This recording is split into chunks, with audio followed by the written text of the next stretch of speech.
All right, look. Normally, when we're here, you see me screaming. I'm not screaming. Okay, we're changing the tone today. All right, this is gonna be a calm introduction. Welcome to Super Late at 368. We just dealt with some crazy ass people trying to mess with our disc. There was a lot of like technological things happening in the background that paused us from coming in early, but now we're here, and with me as always is my co-host, my brother, Bijan. Steven, Bijan, how you doing? I am doing so much better now that our tech issues are solved. How are you guys doing? How are you doing, Gabe? Doing good, especially because we now have the third piece of the Millennium Puzzle or the Infinity I Gauntlet. think you mean the Triforce, my dude. I know, right? Wait. So which one's power? Which one's courage? Which one's wisdom? Because I think I'm either courage or power. I'm definitely not wisdom. I'm definitely wisdom. Unless Bijan, you want to fight for that. No, I'm good. I'll take Okay. whatever. Okay, Whatever's he's left just over. gonna take what's left. Okay, so wait. So you want to be the? It's like Heart, in Captain Planet. You know what Okay, I'm so talking about? he's Triforce of courage. Okay. And there you go. And then your power. I'm power. Ganondorf. I mean, hey, I'll take it. Like that's like. My man is the person who does everything in the whole game is about that guy anyway, so it doesn't even matter. Or whatever he wants to classify himself as, because Ganondorf is so weird. He's either a spirit or he's some evil thing or a Or he's pig a lord. pig. Yeah, it's like I never understand what they go never- back. What did that have to do when we talk? Anyway, we have the Narz verified. Oh my god, here we go again. Narz verified out I here. feel like I want to be unverified. Twitter unverified me now. I feel like I want to be a pleb again. That's your handle from now on. It's the Narz verified. Oh That's gosh. it. But we have a great show today. Today we're gonna have a good friend of mine. He's from the 100 Thieves crew. You probably know him if you're on social media. One of the ninjas of the game. It is the Blackbeard, head of the Blackbeard Pirates, over there at 100 Thieves. And we're gonna be talking about some gaming stuff. I mean, we just had PS5, we had some Sony information, some TikTok information, aliens. I'm gonna keep saying it, even though it has nothing to do with the show. Aliens. I feel like that guy, that meme. Bijan, you know this meme. He's like, Yes. Let me tell you about show Yeah, us from the History Channel, bro. the They don't show any aliens. history on the History Channel. But I mean, I don't even know who's doing the news now. Is it Narz or is it Bijan? Like, what's happening here? well, Bijan said he wanted to go on vacation for a little bit, so this is my attempt at giving him some slack. But we Give are me going- some space. Yeah, he needs he's trying new things, I think. Okay. So I'm I'm trying new taking the things. reins for a little bit. We're going to talk about a little bit of news. Obviously, PlayStation 5 showcase. That was the biggest thing that was being talked about for like forever. I spit it everywhere, but whatever. But yeah, it was like the biggest thing that was talking about. Everyone was literally like Xbox or PlayStation 5, but everyone was waiting for PlayStation 5. What about you? I know you saw some stuff about it. I know you have. Actually, no.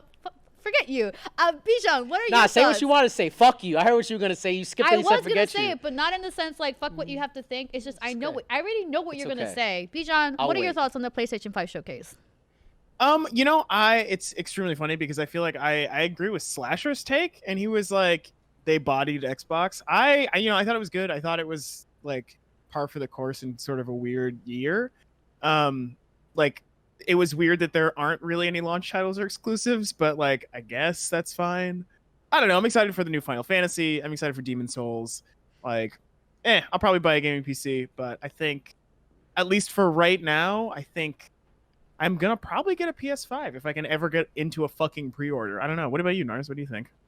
Well, I already pre-ordered it. I got Okay. I, Two. All right. Two. She I already, pre-ordered All two. right. I already pre-ordered it. I got the Fucking scalper. Well, not hey, don't Are you reselling? You reselling? You Don't, reselling? don't get mad at the hustler, okay? Whatever. Well, there's a coin to be made. I will make it. But yeah, my biggest thing, Final Fantasy 16 looks freaking amazing. I know you have something to say, but I see Yuck. your face. I see your face. Yuck. Keep going. Keep going. God of War Ragnarok looks beautiful. I really want to But be able that's to not play a that launch one. title. Huh? That's not a launch title. It's not a launch title, but it's an exclusive. I So- mean, yeah. I mean, God of War was gonna be an exclusive. Like, it's not gonna go anywhere. You know, it's like it's part of the branding. I've said this before, but I think Gabe is just growing up and realizing that some things are boring now. No, it's not even that. It's just like we're excited. I mean, granted, the last God of War that came out was amazing. It was a great game. I watched it, didn't play it. That's how good it was. But the fact that like we get excited about people just releasing sequels or trequels or fourquels or frequels like to series that we've been playing for like 10, 20 years, that doesn't get me riled Okay, up. Like, okay, oh my okay. God, the new God of War. Oh yeah, it's like, dude, I've been knowing the game since I was like 7, 8, 9 years old. Like, oh my God, let's get something new going. I'm a Well, fan how do you of- feel about Call of Duty? First of all, I don't buy a Call of Duty every year. The last Call of Duty I'm just saying because it's the same franchise argument, but like, I feel like people really, they revamped the brand with Warzone, which is like I don't play That's regular true. COD, so it's like because COD is just it's like fucking 2K. It's just you add in some new stuff and then every year it's repackaged. What about Spider-Man? Okay, first of all, shout outs to the Puerto Rican flag being in the fucking trailer. Let's go. All right, some representation there. I didn't like that they moved them to Harlem from Brooklyn because Miles Morales is a Puerto Rican black kid from Brooklyn who wears Jordans, and I connect with that a little bit, all right? They moved him to Harlem. That was my only problem with it. But, I mean, to sell me essentially what is an expansion of, because this was supposed to be originally on the PlayStation 4 and it's supposed to come off the original Spider-Man game as a whole other sideline story, to make me pay $65 for it for essentially like a 15-hour story. I mean, like, I'm not gonna. I'll probably just watch it. Like, I mean, from what has been told, it's going to be a lot of QTEs. There's going to be some battles, some fighting, and stuff like that. We saw that in the gameplay. But you're not gonna support your Puerto Rican brother, Miles. Come on. $65. That's a lot. That's a lot. Yeah, That's that true. cashmere. You Don't paid talk 75. about that cashmere sweater, all right? This is like, you know what? When I turn off the PlayStation and he's not there, this cashmere sweater is keeping me warm.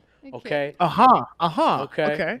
But Sure. I think the most exciting thing I saw from, I mean, I know how like right now we're doing the headlines and we're completely all over the place. I think there was like a running show I didn't read, but I'm reading it right now. We're on track. I don't have We're it on up. track. I'm really excited for Demon Souls. If I was to get a PlayStation launch day, which I'm not doing, I'm really excited for Demon Souls. I think that was one of my favorite games on PS3. And whenever someone brings up Dark Souls or like I forgot the last game that came out that was for a PlayStation 4 exclusive, Bloodborne. Whenever somebody talks about those games or Sekiro, I'm like, dude, you gotta play Demon Souls. You gotta play Demon Souls. But it was a game that they didn't know was gonna be a success, equivalent to because it's a super hard game, medieval game, this, that, and the third. And who's gonna like it in America? And then that was okay, and then Dark Souls came out, and then now it's the sensation it is. So I always thought that Demon Souls was better than the other games. So that's why I think everybody should play it. I'm excited for it. All right. What about Oddworld? What do you Tough. guys feel about Oddworld making? Go ahead, Bijan. This is something you might like. Funny. Okay, fuck you for one. Secondly, I saw a tweet and it was just like this person was just like, yeah. So I've never met an Oddworld fan in real life, and I feel like that's very true. So I'm cool on it. Like I'm like, sure, I'm glad it's out or coming out. Like I don't care personally one way or the other. So I have a really good friend who's like pretty much my brother. And his name is Daniel, and he told me if they announce Oddworld, he's gonna buy a PlayStation 5. And I sat there, looked at him, I said, you're gonna pay $500+ maybe to play fucking Oddworld? He's like, yes. I'm like, why is that a thing? Because I never played Oddworld and be like, I'm gonna spend that. What is it about? That's a guy who knows. That's a guy who knows what he wants. That's the only thing. That's beautiful. I think that's poetic. What about you, Zune? No, Narz. I'm about to call you Zune right now. Oh wow.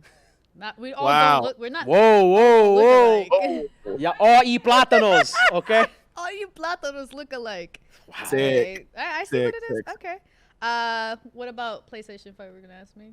No, I was asking you, did you understand like anything that goes on with Oddworld, like the Oddworld fandom? So from what I understand, it's like Lemmings. You know, you have I never like. played that. You've never played Lemmings? Okay. It's a little bit more gruesome, but like, you get to have like other of the same species. Pretty much you're like you're being used as forced labor in this world. You're trying to escape, and you bring out all the other species like you, and you all try to make it escape, but you're the one that's like leading everybody, and everyone obviously dies because you're the only one that always survives. So it's like Lemmings. I mean, It's very gruesome, honestly. I don't know. Do you think platformers really have? I mean, like I got bored of platformers years ago. Like I was like, okay, I'm done playing these 2 days. All right. Straight up, Did you what? play- It's like it's the same game, just different skins. It's all it is. It's just like Call of Duty every year. Every platformer is almost the same. Go ahead, Bijan, because you seem like you have some opinions and some facts about this. No, I just want to highlight how hot that take is. What? I'm not How saying hot is that anything. take? I'm all about innovation, bro.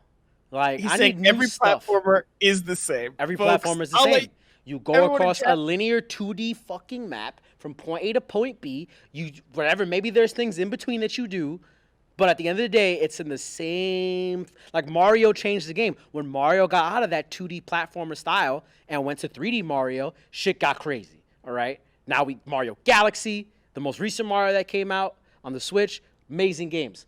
You're not gonna get those types of experiences playing platformers. I'm just gonna let chat decide because I think we know my opinion. Listen, I'm fine. Love I'm a fine. platformer. I'm fine being the person who hates everything. It's okay. You know what? Fine. I push for innovation. All right. What else we got on the Okay, headlines since today? you hate everything, I'm guessing you're gonna. Oh wait, real quick. I had to bring this up with you. I forgot. Because we were on PlayStation. So Danny Pena, Game Attack Radio, he had shared with me some insider info, right? Uh-oh. Some stuff you only know if you like you plant it into the ground. You know what I'm saying? So he told me that a friend of his had pre-orders, right? He has like a gaming site or whatever, and he only got I think a couple models of the disc version of the PlayStation 5, but the rest of his like the abundance was all the disc models, and the supply chain for the discs, I mean the discless ones, are so low because Sony is trying to sell the $500 one, and the $400 one is just a PR move to look good. They're just doing that, and it's going to be super limited. And people are going to be forced to buy the $500 one because they want to get the PlayStation 5 for $400. So you're saying that the digital one, there's less of the digital. There's like not like it's like a small amount. Like there's not really that many of them, and they only did that post. Like this is the theory, right? Post Xbox unveiling its prices, it's like, hey, we need to have good PR. So let's just fake like we're gonna actually sell this $400 console when we're not actually gonna make a lot of them. We're gonna have a bunch of standard edition ones, and that's what we're gonna push to sell because it's $500. I mean, I do wonder what the supply chains are like, right? Because like that's the thing that would be the bottleneck if they couldn't spin up like the supply chain to produce more of the digital versions, assuming that one has more, what more demand for it. Yeah. I don't know. I think they're like finally like the next gen stuff is like reasonably priced. Like, I mean, considering it's like, brand new stuff. I don't know. I'm pretty excited about that $400 price point. And like that $300 price point. I think that's like totally reasonable. But I guess it remains to be seen. Yeah. We will see. We'll figure it out. I'm definitely getting the CD. I know you ROM one. Yeah. I agree with interesting. Holly that like I like the Yeah. physical copy, and so I'm gonna get the one with the CD drive. And also, yes, this is all KDA merch. By the She way, is dripped out, sponsored by dripping League of Legends KDA. right now. Yo, League of Legends, call me Call me to be one of the models. Let's do it. in a heartbeat. What else we got going on? Narz? Obviously, we were talking about this before. Undertale, they're coming out with a sequel. Hell yeah. Deltarune. Deltarune. Are you gonna get it, Gabe? Bijan? No. I am absolutely going to get it because also Deltarune was free. Like the first chapter was free, and the second chapter I assume will also be free. But we'll see. I mean, I'll pay for it if it's But yeah, I gotta hold down indie games on this show. I feel like nobody else gives a shit. I mean, like, look, like, I think most of the games I consume, like, the way I consume my games, I just watch them being played. Like, I watched Undertale being played, and I thought it was super funny to watch someone playing it. And I was like, I don't need to play this game now because I just saw it played from start to finish. That's how It's actually. Go ahead, Bijan. Sorry. I was gonna say it's actually really fun to play. Like it's like if you like bullet hell games, like that's actually a pretty good bullet hell game, right? Like with like an RPG sort of like bow on top. But anyway, go on. I feel that way exactly how I feel about Five Nights at Freddy's coming out for the PlayStation 5. Like I'm not gonna play it, but I'm gonna watch someone play it. You're gonna watch Markiplier I'm play gonna watch Markiplier play it. we're back on Friday Nights at Freddy's. I love him. Yeah, He's he's great. great. Oh, he makes me Love laugh. to see it. Oh, good to see it. Would love to see it. Yeah, that's the. I probably will watch you, Bijan, play it because I'm not gonna play it. I make poor choices. I make such poor choices. I'll kill everybody. I don't care. That's how I feel about And Among if Us. they're like, you killed everyone, you need to go to hell. I'll be like, all right, make space, make room. Whatever, man. I don't like them to begin with. Let's get rid of them. Yeah, exactly. Reset that game. Like you find Yeah. me. That was your first mistake. Hell yeah. Oh gosh. All right. So obviously, I don't know if you guys know it was National Video Games Day. What did you do for National Video Games Day, Gabe? Not today, yesterday. That was the 12th. That was 5 days ago. Was that on a Sunday or a Monday? That was on. I think that was a Sunday.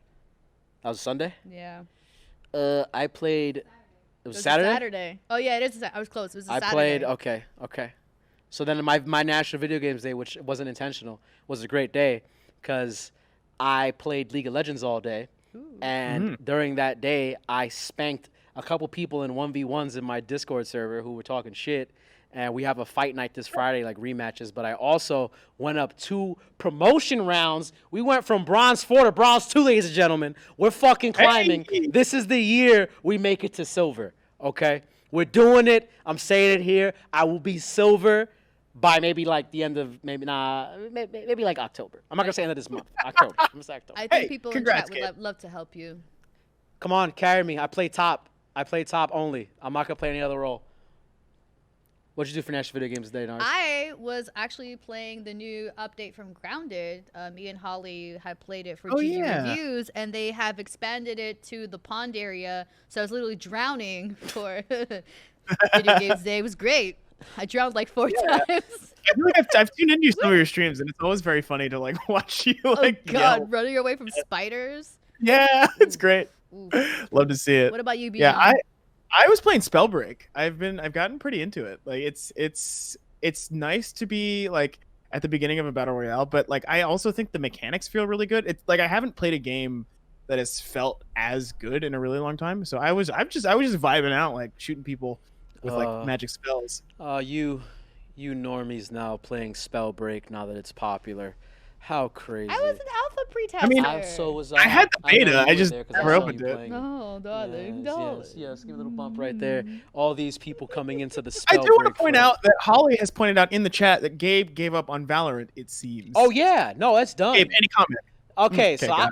I'll give you the full retirement story right here, right? So I was in my prime a second ago, right? Like late June, I hit Plat 1. No, is it Plat 1? It started at 4 or 1 in Valorant. I think it's 1, right? No, like the progression is. Oh yeah. Starts from 1. So I hit Plat 1 after playing with like my boys Caveman. We had a morning ritual. We would play rank on Valorant. It was a great time. And then after I hit Plat 1, the next game I played, my shit got pushed in so hard. I went, I think 1-18. I deranked. Oh my God. And I said, I'm done. I played my retirement games right then and there, my road tour, and I didn't get back on Valorant up until the free-for-all mode came back on. I played that, and I was just like, I'm fine, and I'm good. I'm good. I found League of Legends again. I'm addicted to crack once more. I'm chilling on the Rift. What are you top lane? Oh, come on now. It's for Demacia always. No. Gotta spin to win. Or if I don't, a Garen player, if I don't play Garen, I'll play Darius, of course. Noxus, I love Darius. But have you done Urgot top yet? Oh, I just started playing Urgot. I love eating people. It's so great. You should get the pajama party. Pajama party the Urgot. Pajama skin. You wanna give me $20? I'll give you $20 just for that. You better start playing. Get me into that League of Legends partner program. I can't even get myself in there. What? Oh, what was the question? How did we get here? Well, we were asking about like video games, National Video Games Day. Oh yeah, which is not a holiday, by the way. Like I don't care what you guys did last Saturday. I mean, it is a national holiday, but it's not like a holiday. It's not a federally. Well, okay, so holiday. who made it up, and for like who is it supporting? Like who are we paying when we support National Video Games Day? Our overlords, Sony, Microsoft, Epic Games, all the people. I guess I'm trying to make a point here, but it's like yeah. my money's going there anyway, I guess. So like, yeah, fuck it. Yeah. I mean, it's so funny. Now that I just said Epic and you said who we're paying, Apple had made a remark recently. I don't know if we had this in the run of show where they said or they alluded to the fact that Epic is using this moment as ways to revitalize Fortnite and get it back in the conversation, like their whole war with Apple right now. And like that's like what they're saying, like, oh yeah, like they're definitely like just using this as a publicity stunt, because it's like, how are you gonna function without the App Store? Like the App Store definitely generates, I think, may not say definitely, I believe the App Store generates more revenue versus the Google Play Store when it comes to apps, especially games. Even though Android users tend to have, there's more Android users, but that not just because like the people are using the app stores, because Android phones tend to be more affordable. Different countries have cheaper phones and stuff like that. What are you guys' thoughts? I'll throw it to Bijan first. That it's a publicity stunt by Epic, like I don't think that's necessarily true. Just because the game is already like the most popular in the world, they're already making money hand over fist. I think. Like as weird as it is to say, I do think like maybe this is like a case of corporate fucking beliefs or whatever. But I think it's more that like Tim Sweeney is just like, yeah, I could say fuck those guys. Like like we got something here.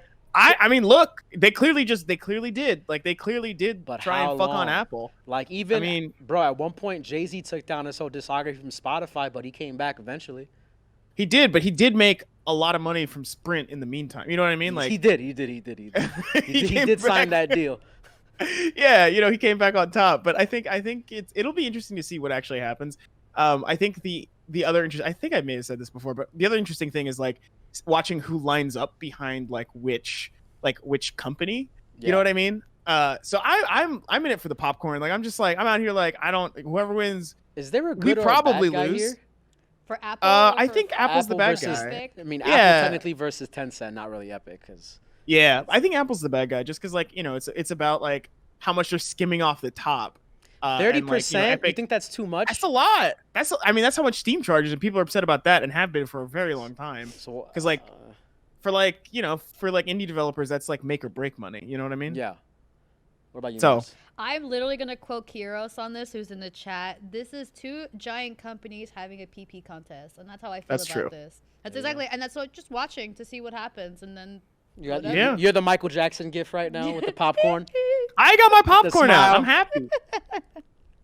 That's exactly how I feel. I'm probably just gonna watch what happens. I don't know if this is gonna be set the precedent in the future for like how Apple does business or how Epic does business. I think they're just having a PP contest, and we're just like, okay, whatever. Apple, like you guys gotta work together eventually. Like you're both gonna lose money. Yeah, you're way too. Well, I mean, Yeah. Apple doesn't need Epic. I mean, you say that now. Yeah, that's No, true. they definitely don't need Epic. I mean, maybe. I don't know. It Trillion depends. dollar company. Epic is not a $1 trillion company. I mean, but the Unreal Engine is underlies like everything. Like That's that's like a true. lot of things. That's true, but I mean, they're not removing. I mean, does Apple make games on Unreal Engine? Because they do have. Yeah, games I mean, that they're. make I think they're themselves. like virtual tour is powered by the Unreal Engine, like of the facility or whatever. Oh, You know what I mean? okay, maybe I can. But I can yeah, I appreciate mean, this. Okay, but Yeah, they got anyways, their- moving on. they we'll got their talk dicks about out. It's another all good. Global giant. Facebook is going to be launching their first smart glasses. It's in partnerships with Ray-Ban. So, are you guys going to be purchasing these? Fuck no. absolutely the fuck not.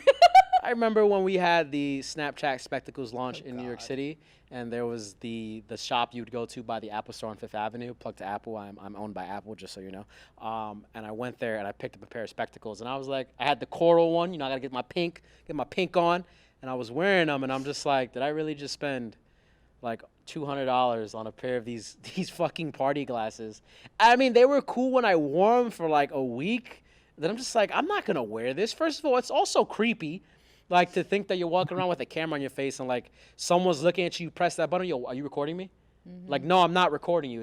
I'm just like, no, are you recording me, though? It's like, dude, it's not that serious. But it is that serious at the same time. It is that 'Cause serious. that- Yeah. But I don't I know. think that actually rises to the. Like, I think the most exciting things I've seen with the Snapchat spectacles, and now will probably be the Facebook spectacles, I'm just going to use that as a reference point, was someone was using them like how you would use a GoPro. And I was like, Yeah. okay, just buy a fucking GoPro. But what are you going to see? I think you have some, because you also bought a bunch of these. I bought Narz. 2 Snapchat spectacles. V1 and What'd you V2, do? or I got both for myself. So I got the coral and I got the teal one. And I was Wait, in but a what'd you whole- use them for? I literally just used them for Snapchat because I was trying to figure it out at the time. It was a social media Hmm. producer for something. I don't know. yeah, and you got to be up on what's happening right now. So Yeah, I had to be. So I that's was like figuring it out, and I thought I was gonna sell it eventually, but like that in turn, That resale That value resale drops real value quick. Yeah. I'm still. Man, they stuck were with- like Beanie Anybody Babies. wants? I still have the spectacles. Anybody want one? I sold the I pair I mean- bought to some random guy from fucking OfferUp who was like, he drove down from Florida Oh, trying to get them. no. I sold them for like $250, and I was just like, Oh, no. "There, please get them out of my life. I can use this money for so many other things." Yeah. I mean, I am excited. I do think like if you wanted to like vlog with them now, it might work just because like it's been Yeah. long enough. But the thing is that when you use them, like you can only use them for Snapchat. Like it would be cool if you could export that video Yeah. file and then use it for Instagram. I think they added that. It's just that when you export it, it 'cause just becomes a circle. exactly because they know you're going to Yeah. Instagram. Motherfuckers. But I mean, speaking of these, because people are gonna use these like vlogging and stuff like that. GoPro just announced their new GoPro Hero 9, which I thought was pretty crazy because like it has a front-facing camera. It's got like a crazy quality looking. But then again, I always look at these videos where like they have professional colorists color their video, and I'm like, dude, my GoPro footage has never looked the way they're in the fucking ads. Like, I look at that shit, I'm like, yo, I'm gonna get a GoPro, I'm gonna go surfing, I'm gonna be the next Jamie O'Brien. Bro, I look like shit. My camera is gray as fuck. Like, it's like, but what happened? I thought I could buy the glow. You just gotta slap on a LUT, dude. Do some color grading once you got your footage. What about you, Narz? How do you, because you're a content creator, and do you see yourself vlogging in the future? Not like that though. Like Mm-hmm. not like I see Yeah. myself because the thing is when I was traveling Asia, so I was in Japan, Hong Kong, and Guangzhou last year, I was just literally streaming. Like at that point, I'm not gonna use like multiple different types. Like I just want one thing that I can use for like everything, my phone, my computer, whatever. And if it's not gonna give me that conveniency to repackage that content, I'm not gonna use it. Which is why I ended up like not using the Snapchat glasses. I couldn't repackage that content that I was using on Snapchat to like my Instagram. And now that TikTok is like a big thing and potentially YouTube Shorts in the future, like it's all about how do I repackage my content so it can live on all these different platforms. If you don't make that easier for me, what's the point of buying your product when I could just literally just get a DSLR? Yeah. Use my A5100. Yeah. Like, I mean, don't yeah, need just any get a cameras. DSLR. That's Exactly. the answer. Well, I mean, but I will say the GoPros like do work in a pinch. Like they do have, they're great cameras. Like yeah. I don't know, I have like an extra one that I use for streaming sometimes when I'm too lazy to like hook up the DSLR. And it's like, it works really well. It's like it's convenient too because you can like throw them around and Yeah, they never break. There's people still have like GoPro Hero 1s. I remember when I was on vacation and I went to do that what we were talking about, the fucking shark diving, and they offered a photography package. They was like, hey, do you want like professional GoPro photos taken? And I was like, okay. I had a GoPro Hero 8 with me, and I'm like, but I can probably just like. So I said, all right, we'll pay for it. It's like $200, right? And I was like, okay, can you use my GoPro? He's like, no, we're gonna use our GoPro. I said, why not use my GoPro? I have the newest one, and they were using a GoPro Hero 3, and I was like, we just got, bro. There's no way. And when I saw the photos, I was like, you gotta be kidding me. This is a professional photography package, $200. I was just like, all right, man, Mazel tov, you got the money, it's done. I don't even know why that just came to mind when we were talking about like the cameras and stuff like that. But you also mentioned YouTube Shorts. Yeah, so YouTube is coming out with it's a TikTok competitor. YouTube Shorts is going to be rolling out for a lot of the high-profile YouTubers that are coming out. Do you see this potentially being a competitor for TikTok, Bijan? I think it's an open question. I mean, like I think what we'll see is like it'll all slot into sort of like an equilibrium. Like for example, like Instagram stories sort of killed Snapchat, but Snapchat is still alive, and it's like we go to each service for different things. I think YouTube Shorts is going to be kind of the same. I think it might lure some YouTube creators who like primarily work on YouTube back from TikTok. But like who knows, man? Like I think it's too early to tell because it's also too early to like figure out what that experience feels like. Do you know what I mean? Yeah, I mean, I want to go back to what you just said right there a second ago when you said Instagram stories killed TikTok and like how these people make like their own version of Snapchat. Snapchat stories. I think that's wrong because like we look at Snapchat now, and I was telling Narz a second ago about how Snapchat's going to be introducing profiles soon, and this came to me through Paul, and like Snapchat has 260 million daily active users. No, but that's what I'm saying. It's like it looked like Snapchat was going to die, but they didn't because they're fundamentally different things and fundamentally different people use those things. Okay. Also, I think Facebook owning Instagram has made Instagram a lot different. Whatever you can take that as you will. Yeah, I feel like when you use Instagram stories, or when you're approaching it, most people approach it as if it is a brand thing, whereas like Snapchat and like other things have a much more like organic feel. Like when you do a Snapchat story, like you're really only sending that to your friends. When you're on Instagram, it's like you get like whoever the hell's following you and da da da da da. It's all like it's a weird ecosystem. I wonder when do we get to the one app that does it all, and then we don't use all these apps. I mean, then there would be no competition. Well, fuck it. I don't want all these apps, bro. Like, the answer is Facebook, dude. That's what you're talking about. You're right, but can it be owned by Google and not Facebook? Okay, Google cannot make a social network for the life of them. They've tried it so many times and it's never worked. Oh my god! I think they have a class action lawsuit against them. What you do? No, Google Plus. What happened with that? They have a class action. Yeah, but it have a class action lawsuit that if you actually had a Google Google Plus account during that time, you can be entitled to up to $1,500. I'm fucking trying to get that money. Dude, I'll send you the link. Send me the link. I'm robbing Google. Let's go. But it's one account per person. That's fine. But dude, I got a great account to get that money from. Let's go. I really wanted it to work. Like I really did. No.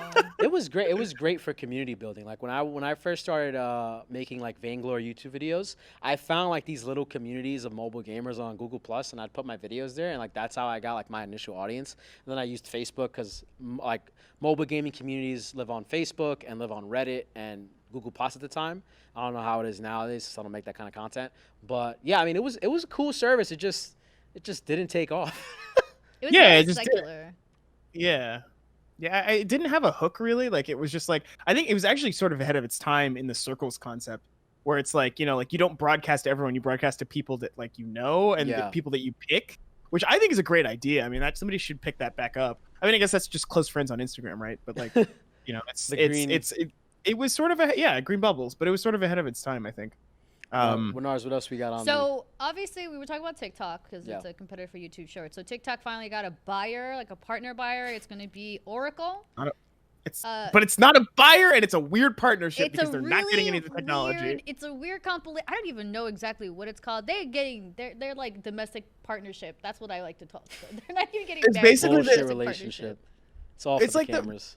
It's all for the health insurance, but it's basically like Donald Trump was like, nah, fuck that, fuck China, and he like tried to shake down an American company to like get like a cut for the Treasury Department. Like that was the whole thing, Yeah, it's like when they worded it in the article. I don't know if we had the same article there, but they were like, we're partnering with a trusted software company. I'm like, who thinks of Oracle? I don't know that much about Oracle, so I don't want to shit on Oracle that much.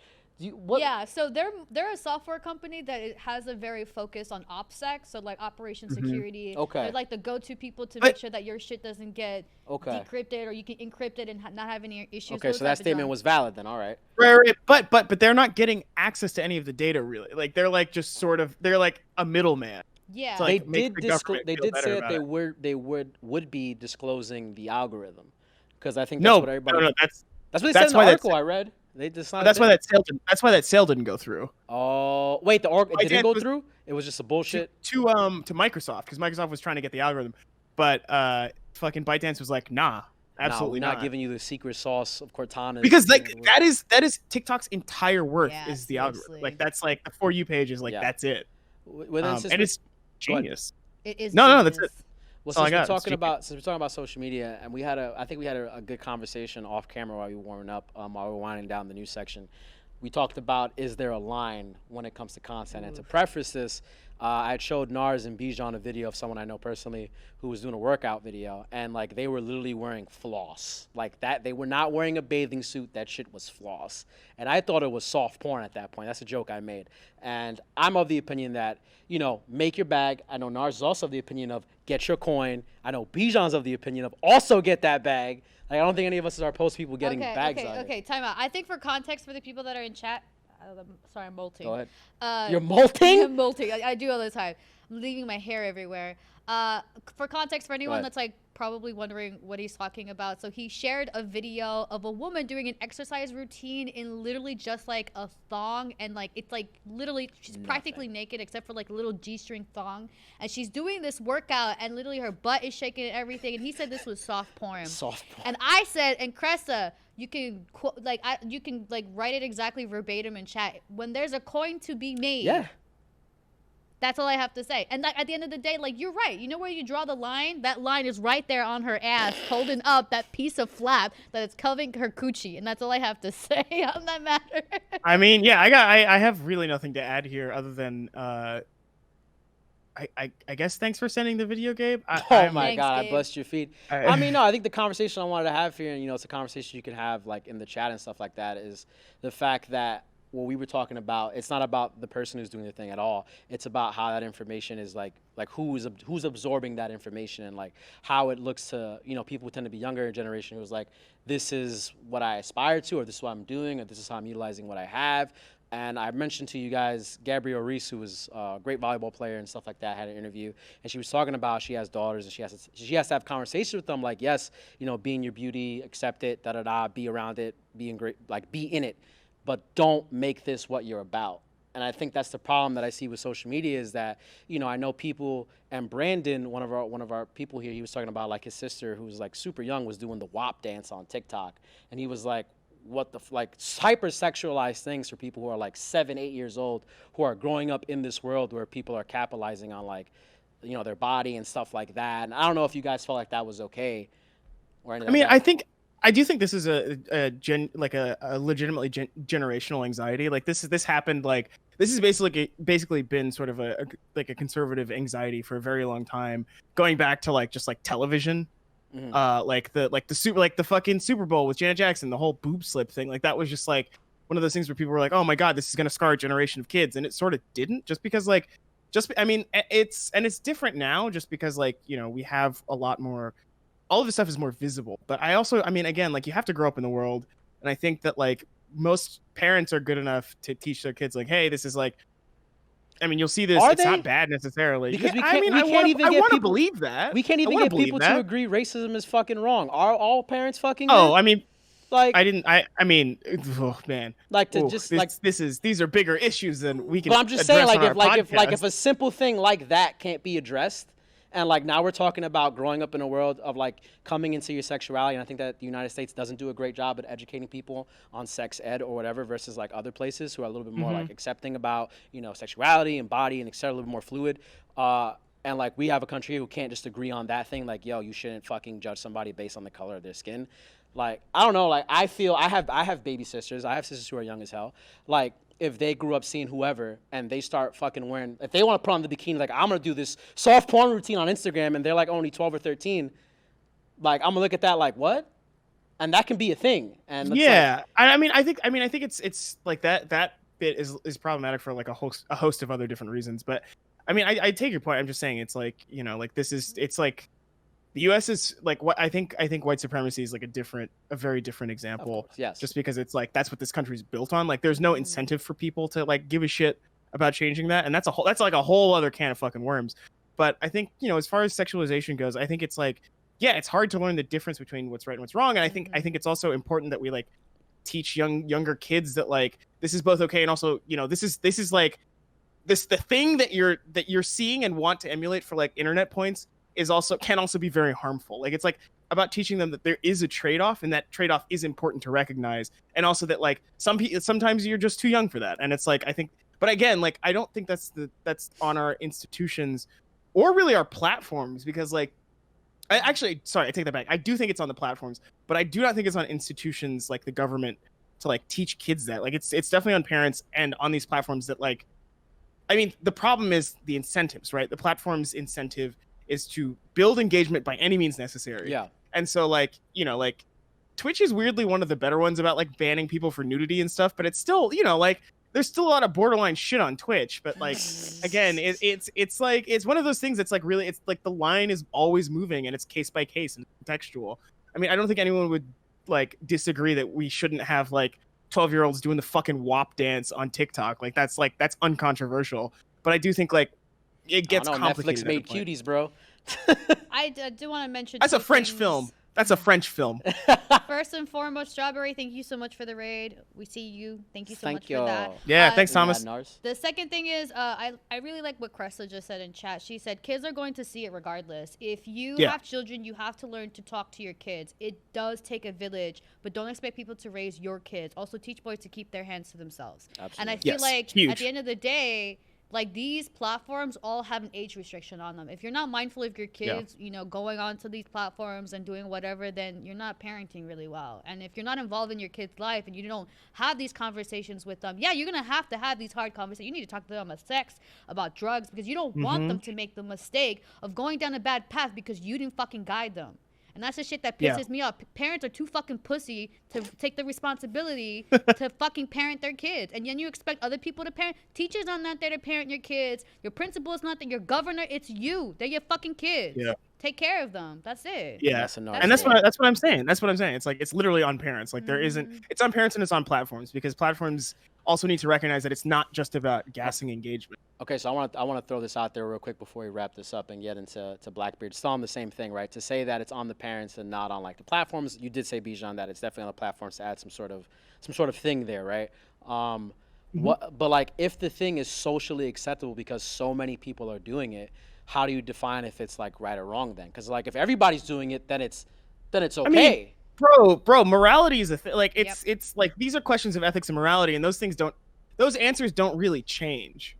Like it's one of those things that is socially defined and constructed. The problem is socially defined and constructed, but like I don't see that as sort of a gotcha. I don't know. I think like there are like very clear answers to this depending on the situation. Yeah.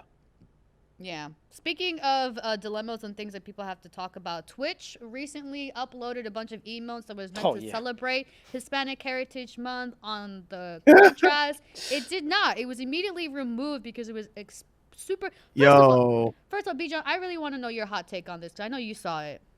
I wrote about it for TheVerge.com, a pretty good website.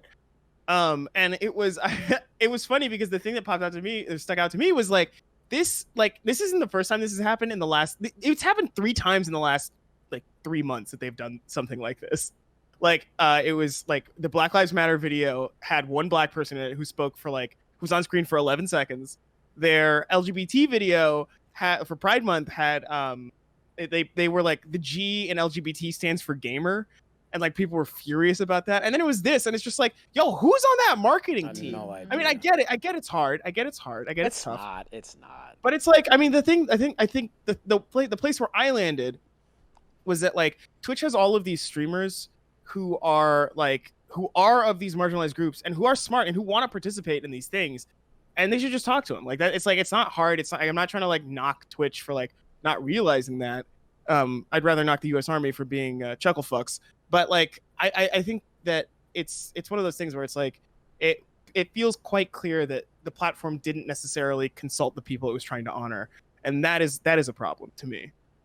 You know what the problem is for me? That this went through so many approval process and nobody caught that. Like, yeah, who dude. was at the fucking table that was like, yeah, we should totally put a sombrero or mariachis on these emotes. Like, dude, did you realize that that's not even fucking like all Hispanics and Latinx and everybody included? Like, that shit was wild, dude.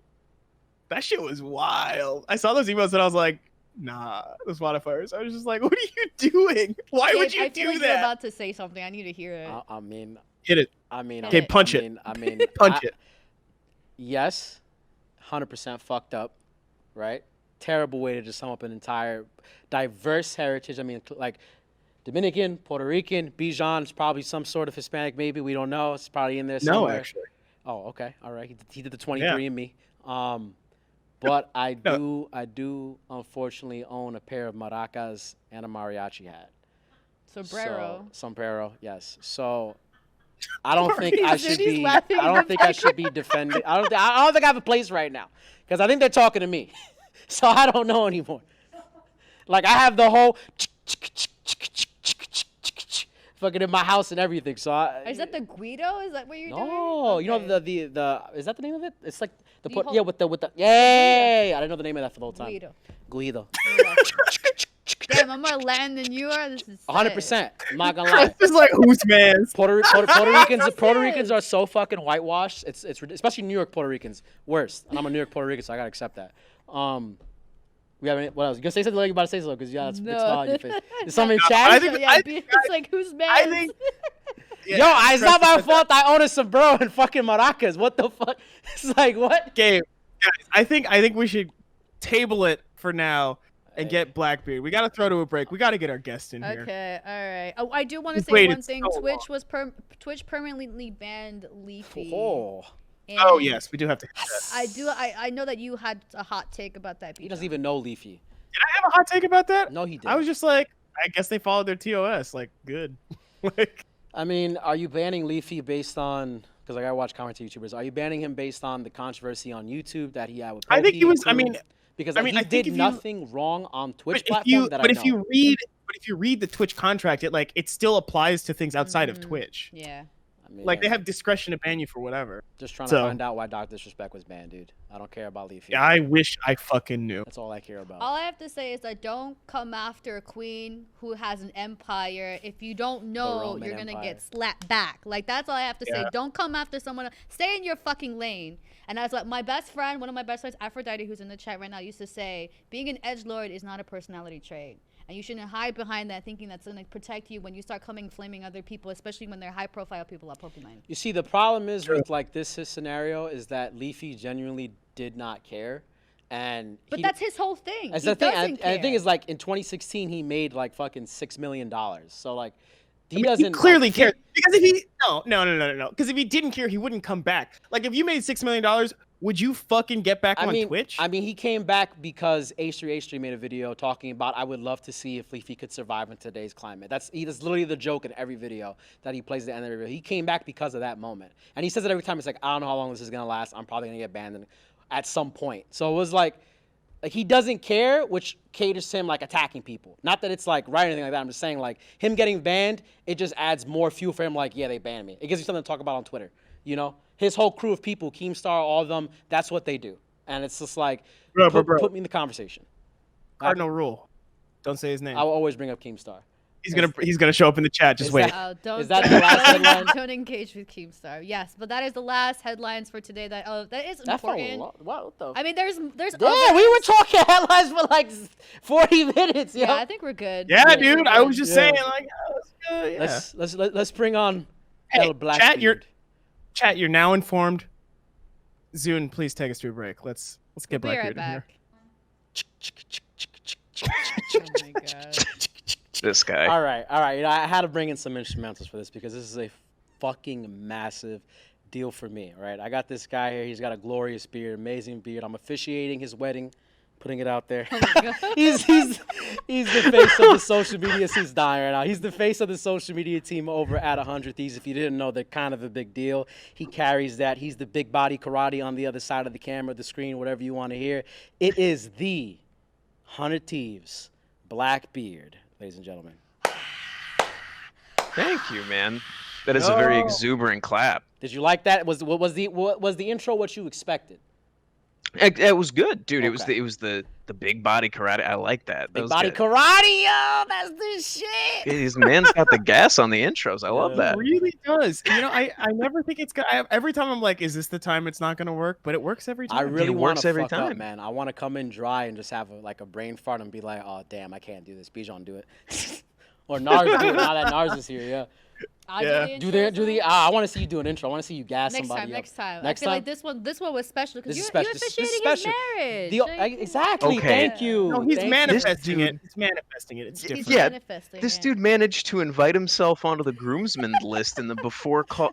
I'm like, by the end of the call before the show, this man had me shark diving on my wedding night. I was like, bro, what is this shit? I'm bringing new elements, man. New elements to the table. I'm not looking for shark elements at a wedding, dog. Like, Yo, what? I'm telling you, you're gonna listen. You got okay. Let me add another layer to this right now, right? While we're on the subject, think about I it don't this know. way, bro.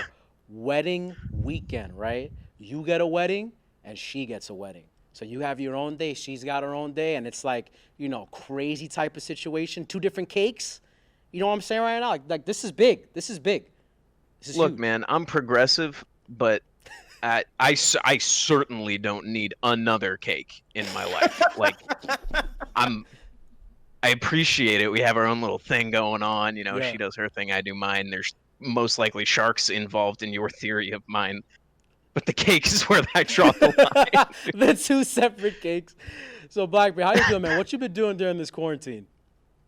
Been good, dude. I moved out to my fiance and I moved out to LA 3 days before the NBA suspended. So we've been learning about LA.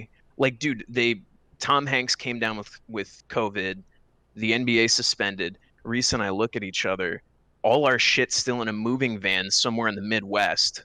And it's like, all right, looks like I'm running to Target tonight to get like basic staples for our pantry. Like, we don't know what the fuck's gonna happen. So it's been good. Like, I've been doing a lot of gaming, but also trying to like DoorDash to new and exotic places around LA to try and feel out what the city's about. It's been good. What game did you play on National Video Games Day? If you happen to do National Video Games Day, it was like on Saturday or something. Do you know National Video Games. We are making up so many damn holidays. Right? I swear to God. Some new one every month. Destiny 2. I'm always playing Destiny 2. Hell yeah. Hell yeah. There we go. My man, my fellow guardian. I appreciate this. Bad at that game, but I do love it. I do love to play it. It's all good, man. Everybody's got spots in a raid team. It's all good. But yeah, dude, that's what I've been grinding. Thing anyone said to me in like a week, like at least.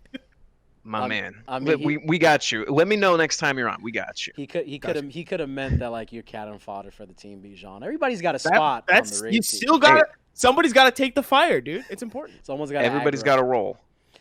Let me It's ask just you. somebody's got to aggro. Someone's got to aggro. Let me ask you this, right? Because you do play Destiny, and that's like a Mhm. big game for you. Because you just said you play Destiny.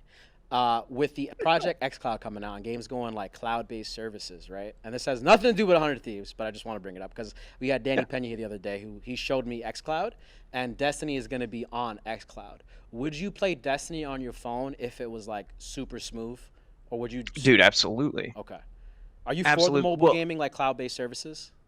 Well, so here's the thing. If they can iron out like the small amount of lag that people were experiencing at the beginning of Stadia with Destiny 2, if they can kind of work out the kinks in cloud gaming and like game streaming to your Chrome browser or whatever, I'm all for it. I'm never gonna play it competitively. Like I'm not gonna go try and go on a ranked spree when I'm streaming the game, on my lunch break.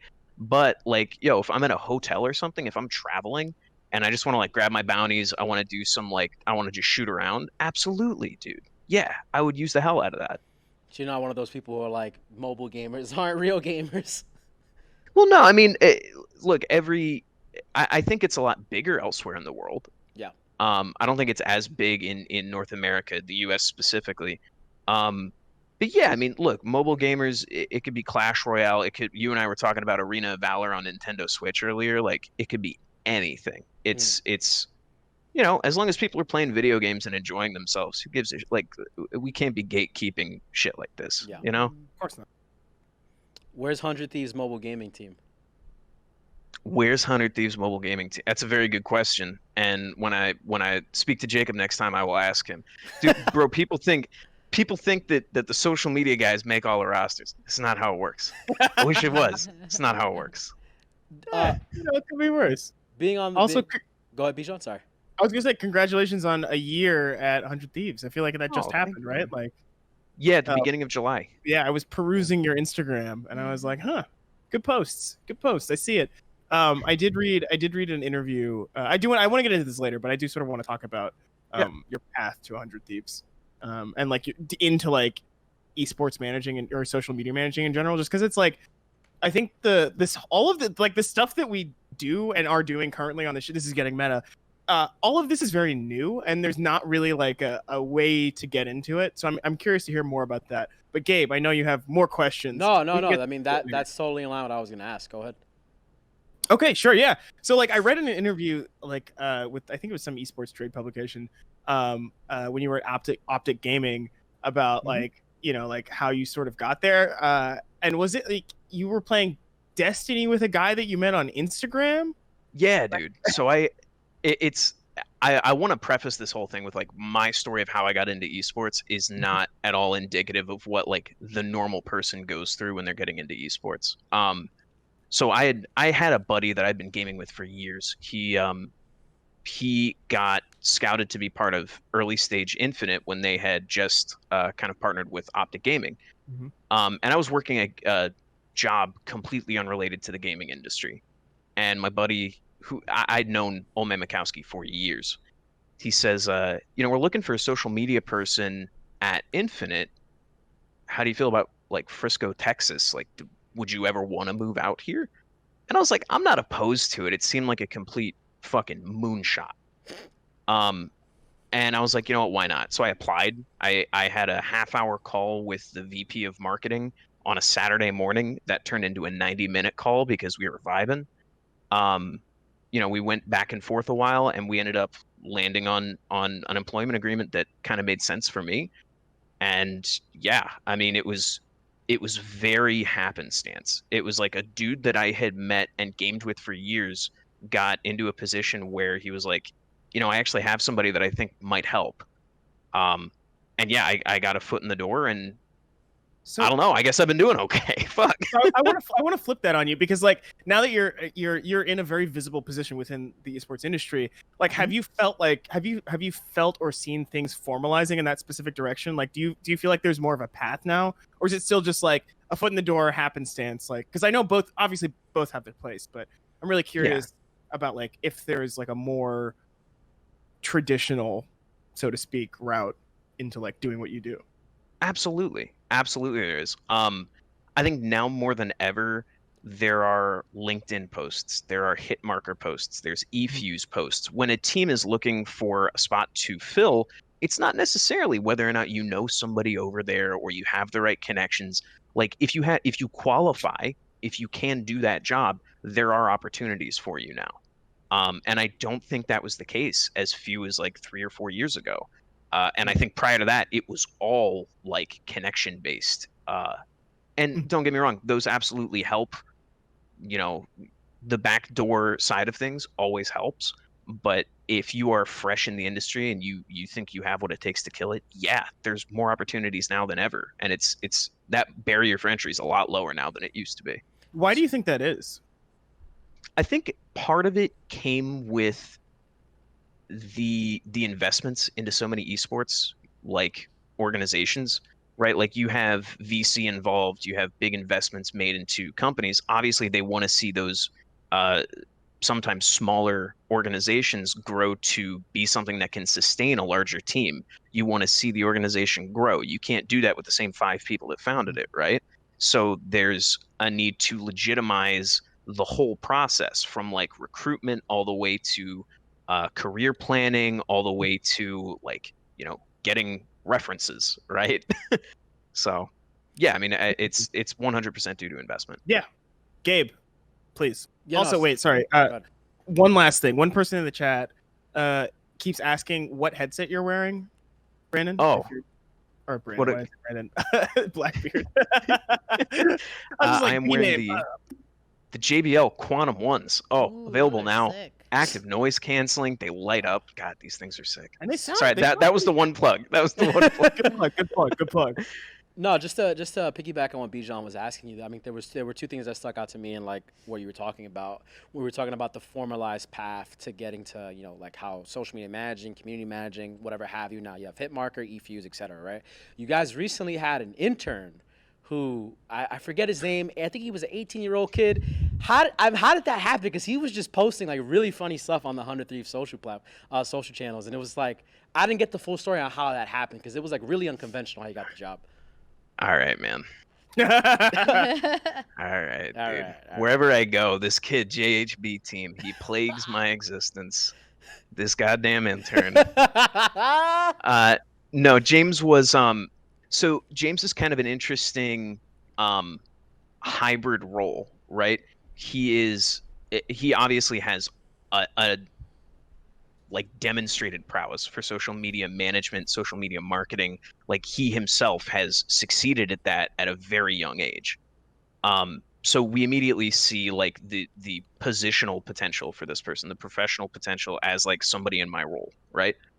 On the flip side, he has also created some insanely engaging content through his Omegle videos, through his YouTube videos. Like he's created this persona for himself as a content creator would. And honestly, there's no better social media managers than content creators. So he can speak to both sides of things really well. He's somebody who's genuinely well liked among the mob community, which I mean, it just seemed like a slam dunk for us. And ever since then, he's played a very integral role in kind of the editing of our social videos, the insight he brings as like somebody from that demographic. Like, dude, I turned 27 this week. I am rapidly aging out of like the core demographic, and he brings a very fresh perspective that I don't think. Bro, I'm sorry. He brings a very fresh perspective and set of eyes. Yeah. He's really good. I love James. So as much as I shit on him, I love James. So then I guess like you mentioned, like, he had like this very big savvy for social media managing, and being a content creator was a big plus for him.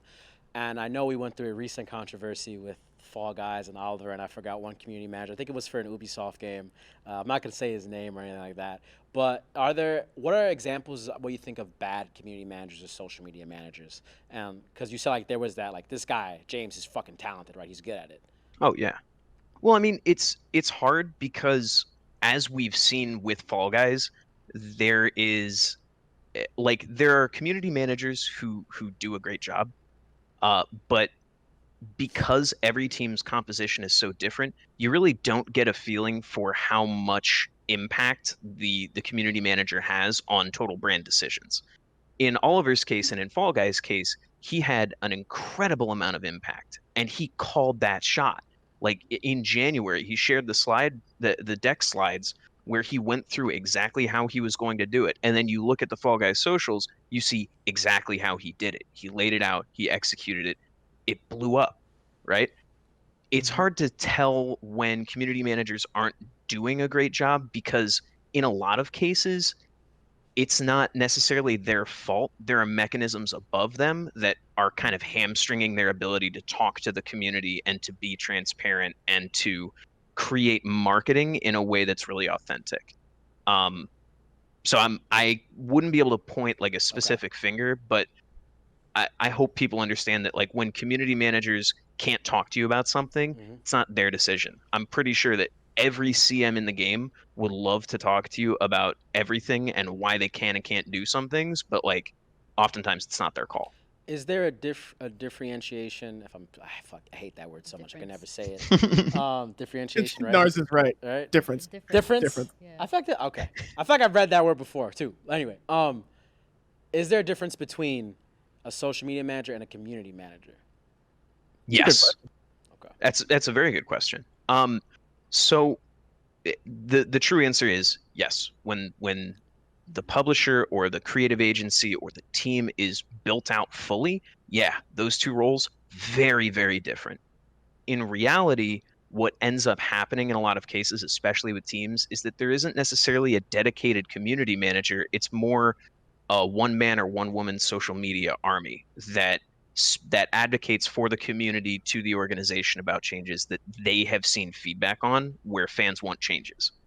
I think in a lot of publishers and like developers, they do have a dedicated role for community management because it plays such a huge role in like what gets patched, how the community is feeling about certain characters, things like that. But I mean, yeah, social media management is like marketing. It's what goes out on your social channels. It's how things are phrased with the copy. It's what is in the final cut of that clip you tweet. It is everything about that. Community management is more engaging with the community, finding new ways to appeal to the community, doing kind of a deep dive on what your desired audience would like to see, and just kind of like spending time out in the weeds learning what exactly like how the game should be gauged from a brand perspective. So speaking from your position as the social media manager for 100 Thieves, what are you guys doing that's working so well for you, or what do you think you guys doing that's working so well for you? Because I think 100 Thieves has like the best social media presence out of all the esports org, right? I feel like it's very balanced.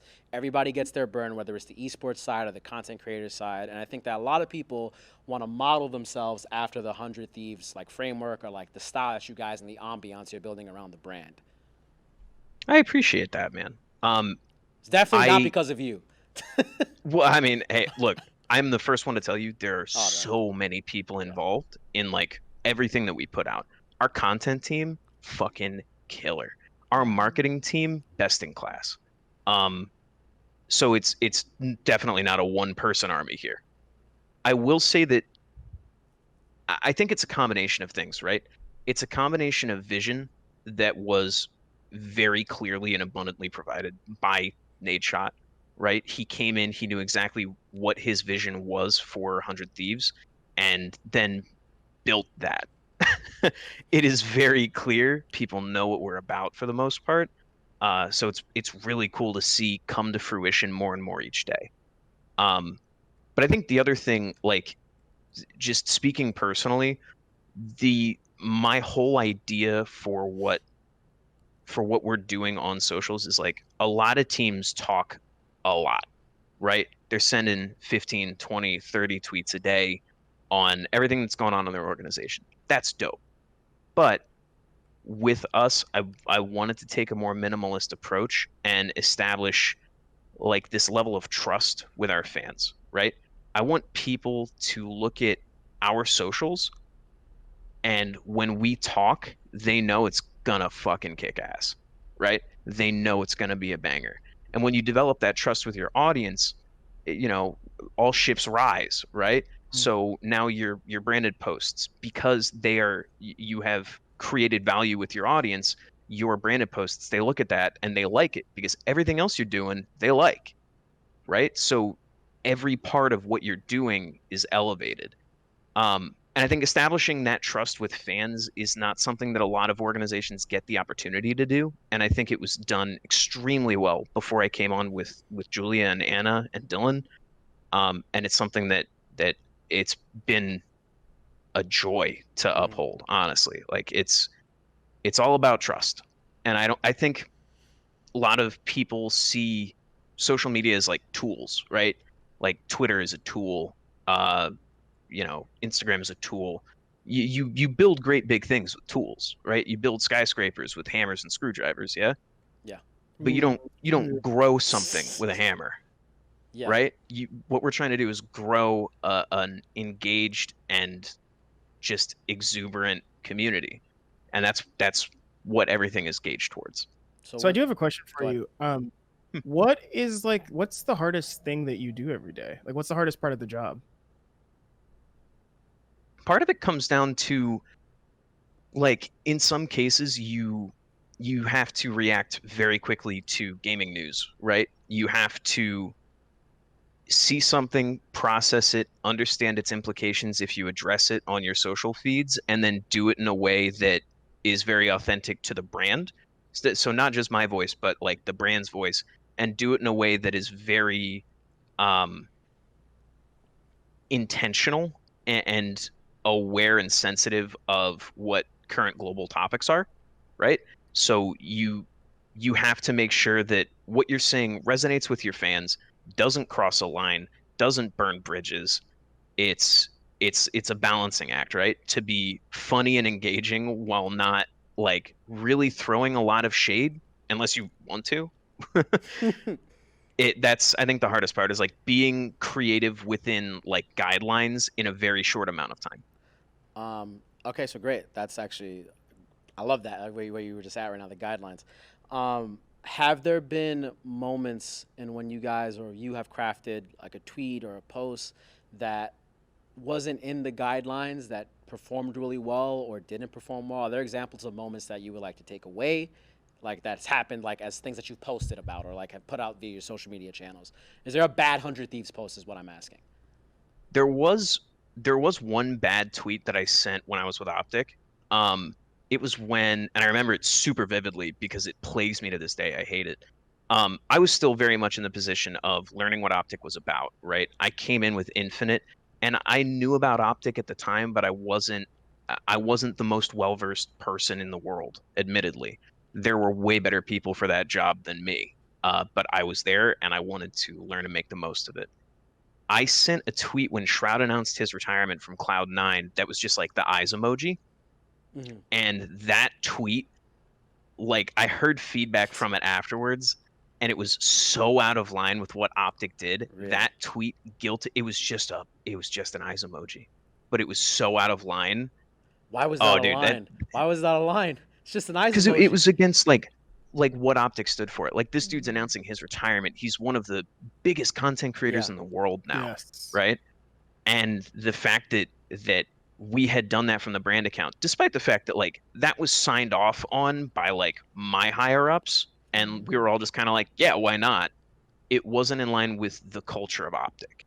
And that, dude, that still keeps me up at night. The fact that I Really? did that and the impacts. Oh, dude, the copy that is sent daily, and it's not just me, it's a lot of social media people. That shit is agonized over. Every word is written and deleted and rewritten and recrafted. It's dude, yeah. How long It's you a think, lot.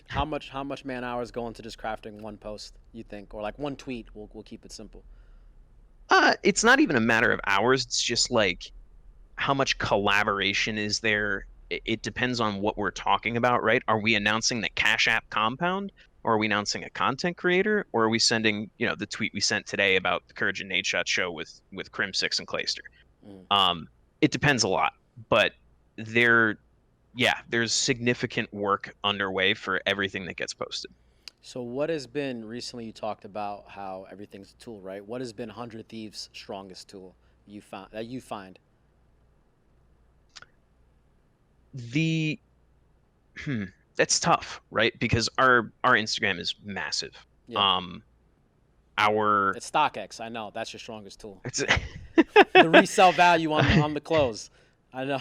it's I mean, our Instagram is very big, but I think honestly the biggest and most powerful voice we have is on Twitter, right? Because Twitter is very much a place where the conversation happens. It's a place where your brand lives more so. Like we use Instagram as a way of like putting out great entertaining content. Doesn't matter who you are, doesn't matter if you've heard of us. There's chances are there's probably some great content on there that you could sit down and watch. Like we're aiming to only post bangers, and that's all that's on our Instagram page. Twitter, I think, is where the brand voice most comes out.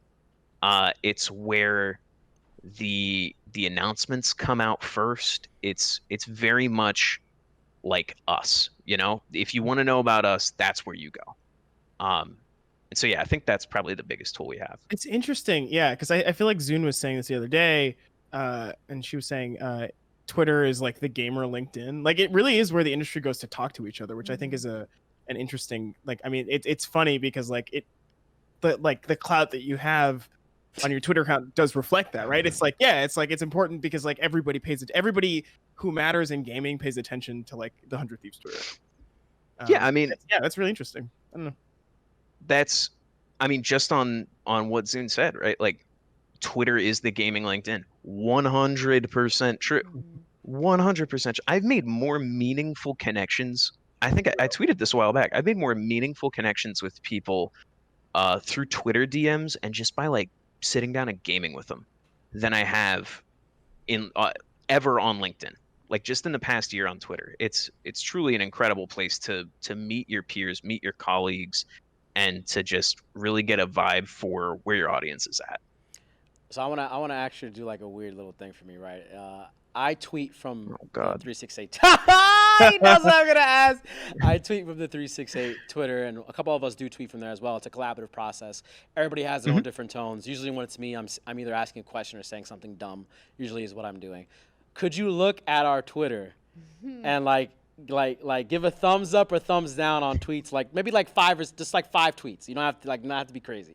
And just say like 5 tweets. Like you could have probably changed this here, or maybe not talk like this. Because I think it's important to like get real eyes on it. Like you're in the fucking trenches, right? Like we over here as a team, like we're a small team and we have to like be nimble and like everybody plays a separate role. But like we're not classically trained like social media managers or community managers or marketers. We're figuring that all out and working it through it in our own way. Classically trained, like I went to school for this shit. I was gonna ask you about it, because like when you said you got that job. You got the game sense, but for tweets. Exactly. That's what it comes down to. I did not go to marketing school for any of this shit, dude. I think if you did go to marketing school, it wouldn't work as well. I don't know, because like you grew up on the internet, right? Like that's like exactly. That's just how you just know what's a good post and what's not a good post. You can recognize it on site. Exactly. It's partially that, partially the fact that like when I was growing up, I was playing Firehawk with my dad on the NES. There's no substitute for having that cultural experience in gaming. Like you were there for that. You witnessed a lot of great moments as gaming kind of hit this incredible apex. But yeah, to your point. Okay, 10 hours ago, we got to hang with one of our favorite people, Molly B. Official, in episode 3, Maintaining Balance for the full Creator Lab series. What I would say here, change the thumbnail to a video, show a clip, show people why they should be watching this. Find a funny moment, find something interesting that happened in it, and showcase that a little bit, right? I think you guys did. So September 16th, friendly reminder, there's a Fall Guys COVID meme that I just fucking love. Zune made that. She made that yesterday. That is brilliant. Let's see. I hope this is the year Apple announces their invisible watch. Yo, who did that one, Zune? Was that Holly? It may have been Holly. It may have been Holly. Holly's in chat. She's our social media manager. She's like, please validate my tweets so I can put it on my resume. Oh, dude. All about it. I think it's funny as hell. I think it would have been funnier if it was just a white picture. or like a wrist with nothing on it. Yeah, yeah. Like, where's the Yeah. watch at? Yeah, like take it to the next level a little bit. Okay. All right, so that's 3. 2 more. Let's get 2 more in there. All right. Can't believe he's making it work during. the Nah, fucking just stream. like this is good. Like I'm also. I think also what's great is if you look at like our super late announcement posts, like what would you do different like that? Because that's like I look at those things every Okay. time and I'm like, we need to like make these things better. I don't know, man. I'm seeing an awful lot of me on today's. And, Yo, those are just, a lot of love, lot of love. just good, great. right? Wouldn't It is. change a thing about those. No, those are fantastic. No, I mean, I think you guys did a good job. I think you've tweeted a couple like hot takes out throughout. There's somebody doing live social media for the podcast. I think that's great. Twitter is that place where you want to have a consistent live feed of like what's going on in your stream. You find that a lot with tournament organizers, right?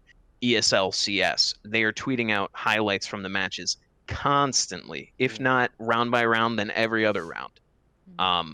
Constantly trying to capture those eyes. I think that's really good. Okay. And I think she's doing a great job of like kind of capturing what each of the segments is about. Let's see. Let me scroll down a little bit farther here. There's a Paul Rudd meme with the millennials. I love that. Yeah. This right here, this is content. That's good. What I would say, you can do if you're on mobile, if you're on an iPhone, you can go to that video and do tweet video and then write the tweet from there. So it's not, you're not quote retweeting it, you're just adding a funny caption to somebody else's video and it gives them credit down at the bottom. I would switch to that for the most part when you're retweeting like just funny content. The Epic Games Apple Fortnite meme, classic. Yeah, love that. I found that one. I was like, great, this is gonna be good. So September 12th, last week on Super Late, Godfrey had a surprising pick for the greatest game of his generation. This is awesome. I wouldn't just show the audio. I would actually show the video if you have that. Yeah. So you think but, more I mean, other than video? that- You think more video across the board on Twitter? 100%. Okay. And so less, more, just double down on video. Yeah, because I mean, like, look, this is why I'm so opposed. Like, esports teams for the uninitiated, whenever there's a match, they want to tweet like match graphics, right? They want to show the scores. Yeah, They the want to win-loss things whatever. you see the NBA do and all that stuff. Boring as hell. Yeah. Tweet a damn clip. It's not that hard, right? Take a highlight. If they won, show the team popping off on the player cams, or if they lost, you know, I mean, yeah, maybe then use a match graphic. But throughout the match, don't use like, oh, it's halftime, this is the score. Show a highlight. Talk about it a little bit. Link back to the stream. Like, show people why they should be watching. Show people why they should be believing in your team.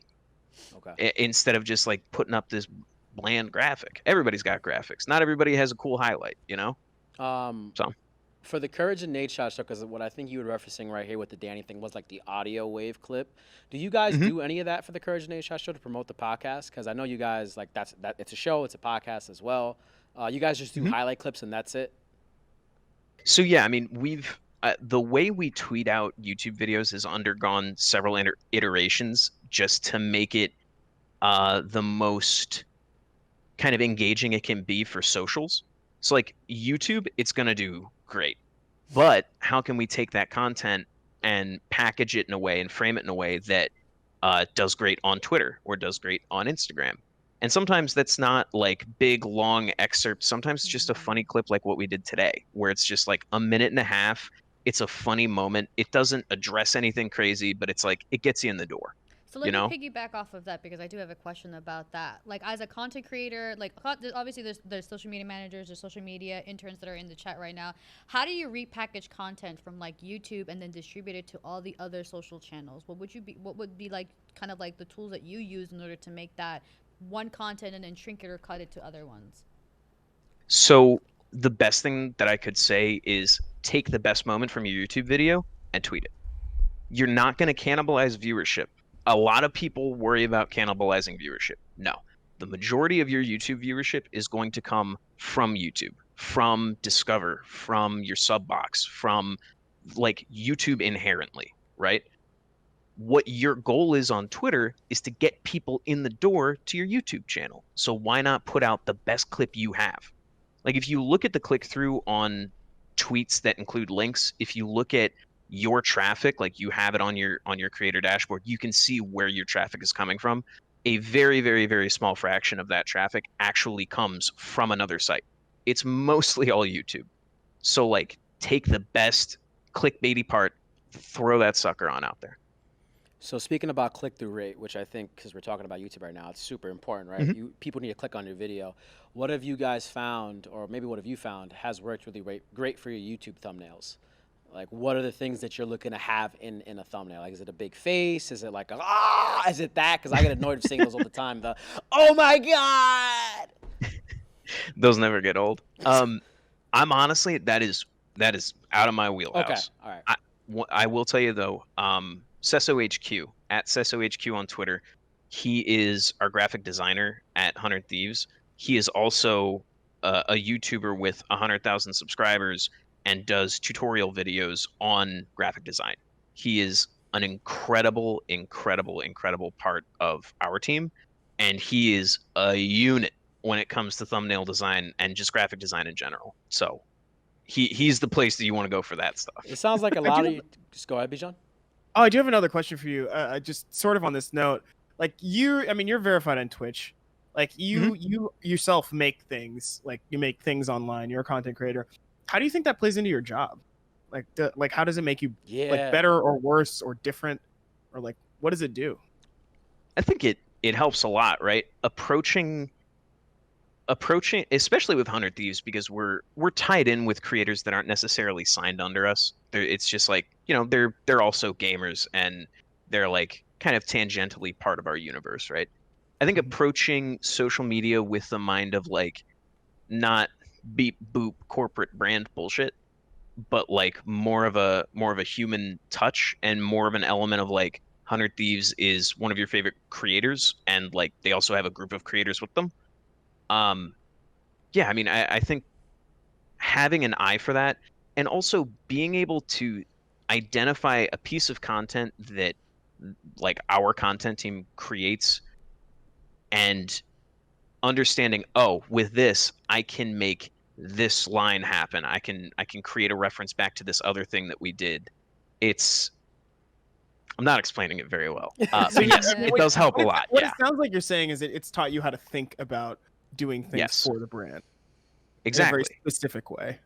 Yeah. I mean, it's like I haven't streamed in a very long time. I really don't post to my Instagram anymore because I find that I put a lot of that energy into doing everything that I personally can to collaborate and create great, big, awesome shit for 100 Thieves, right? You're still killing it in Valorant, though. By the way, I see you in your clips. You're killing it on Valorant, by the way.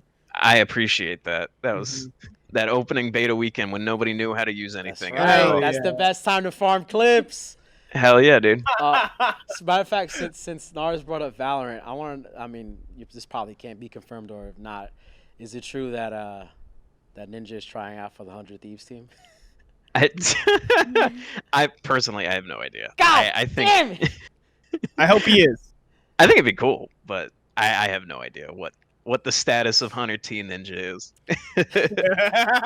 I know that it's created a lot of fun talk for esports talk. Jake Lucky on Twitter, he's been having a ball with it, but I love Jake. I have no clue.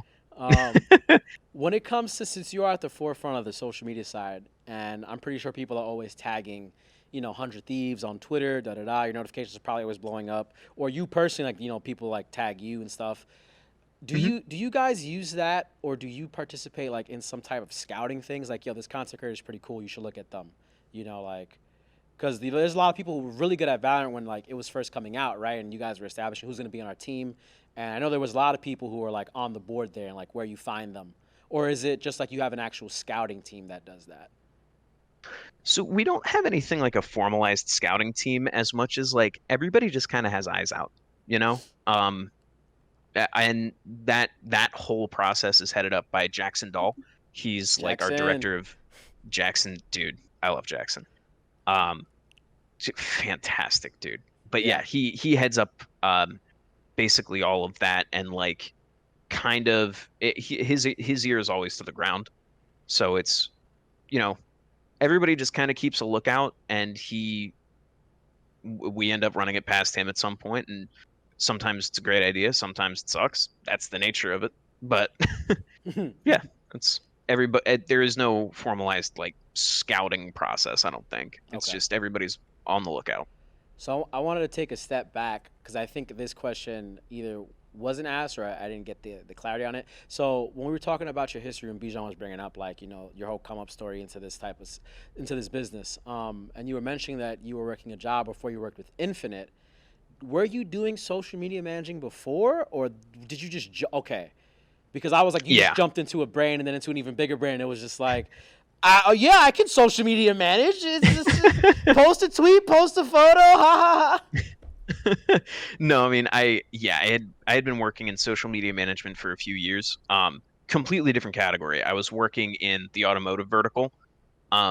I did social media at an agency for 50 to 60 clients in the book of business that I had, and then I moved to being a product manager for a pretty cool automotive product that I absolutely cannot talk about. But it was on like the SaaS side of things. Mm. And I really missed social media. Like product management is fun and it's definitely for some people. It's definitely not for me. I don't think I would ever go back.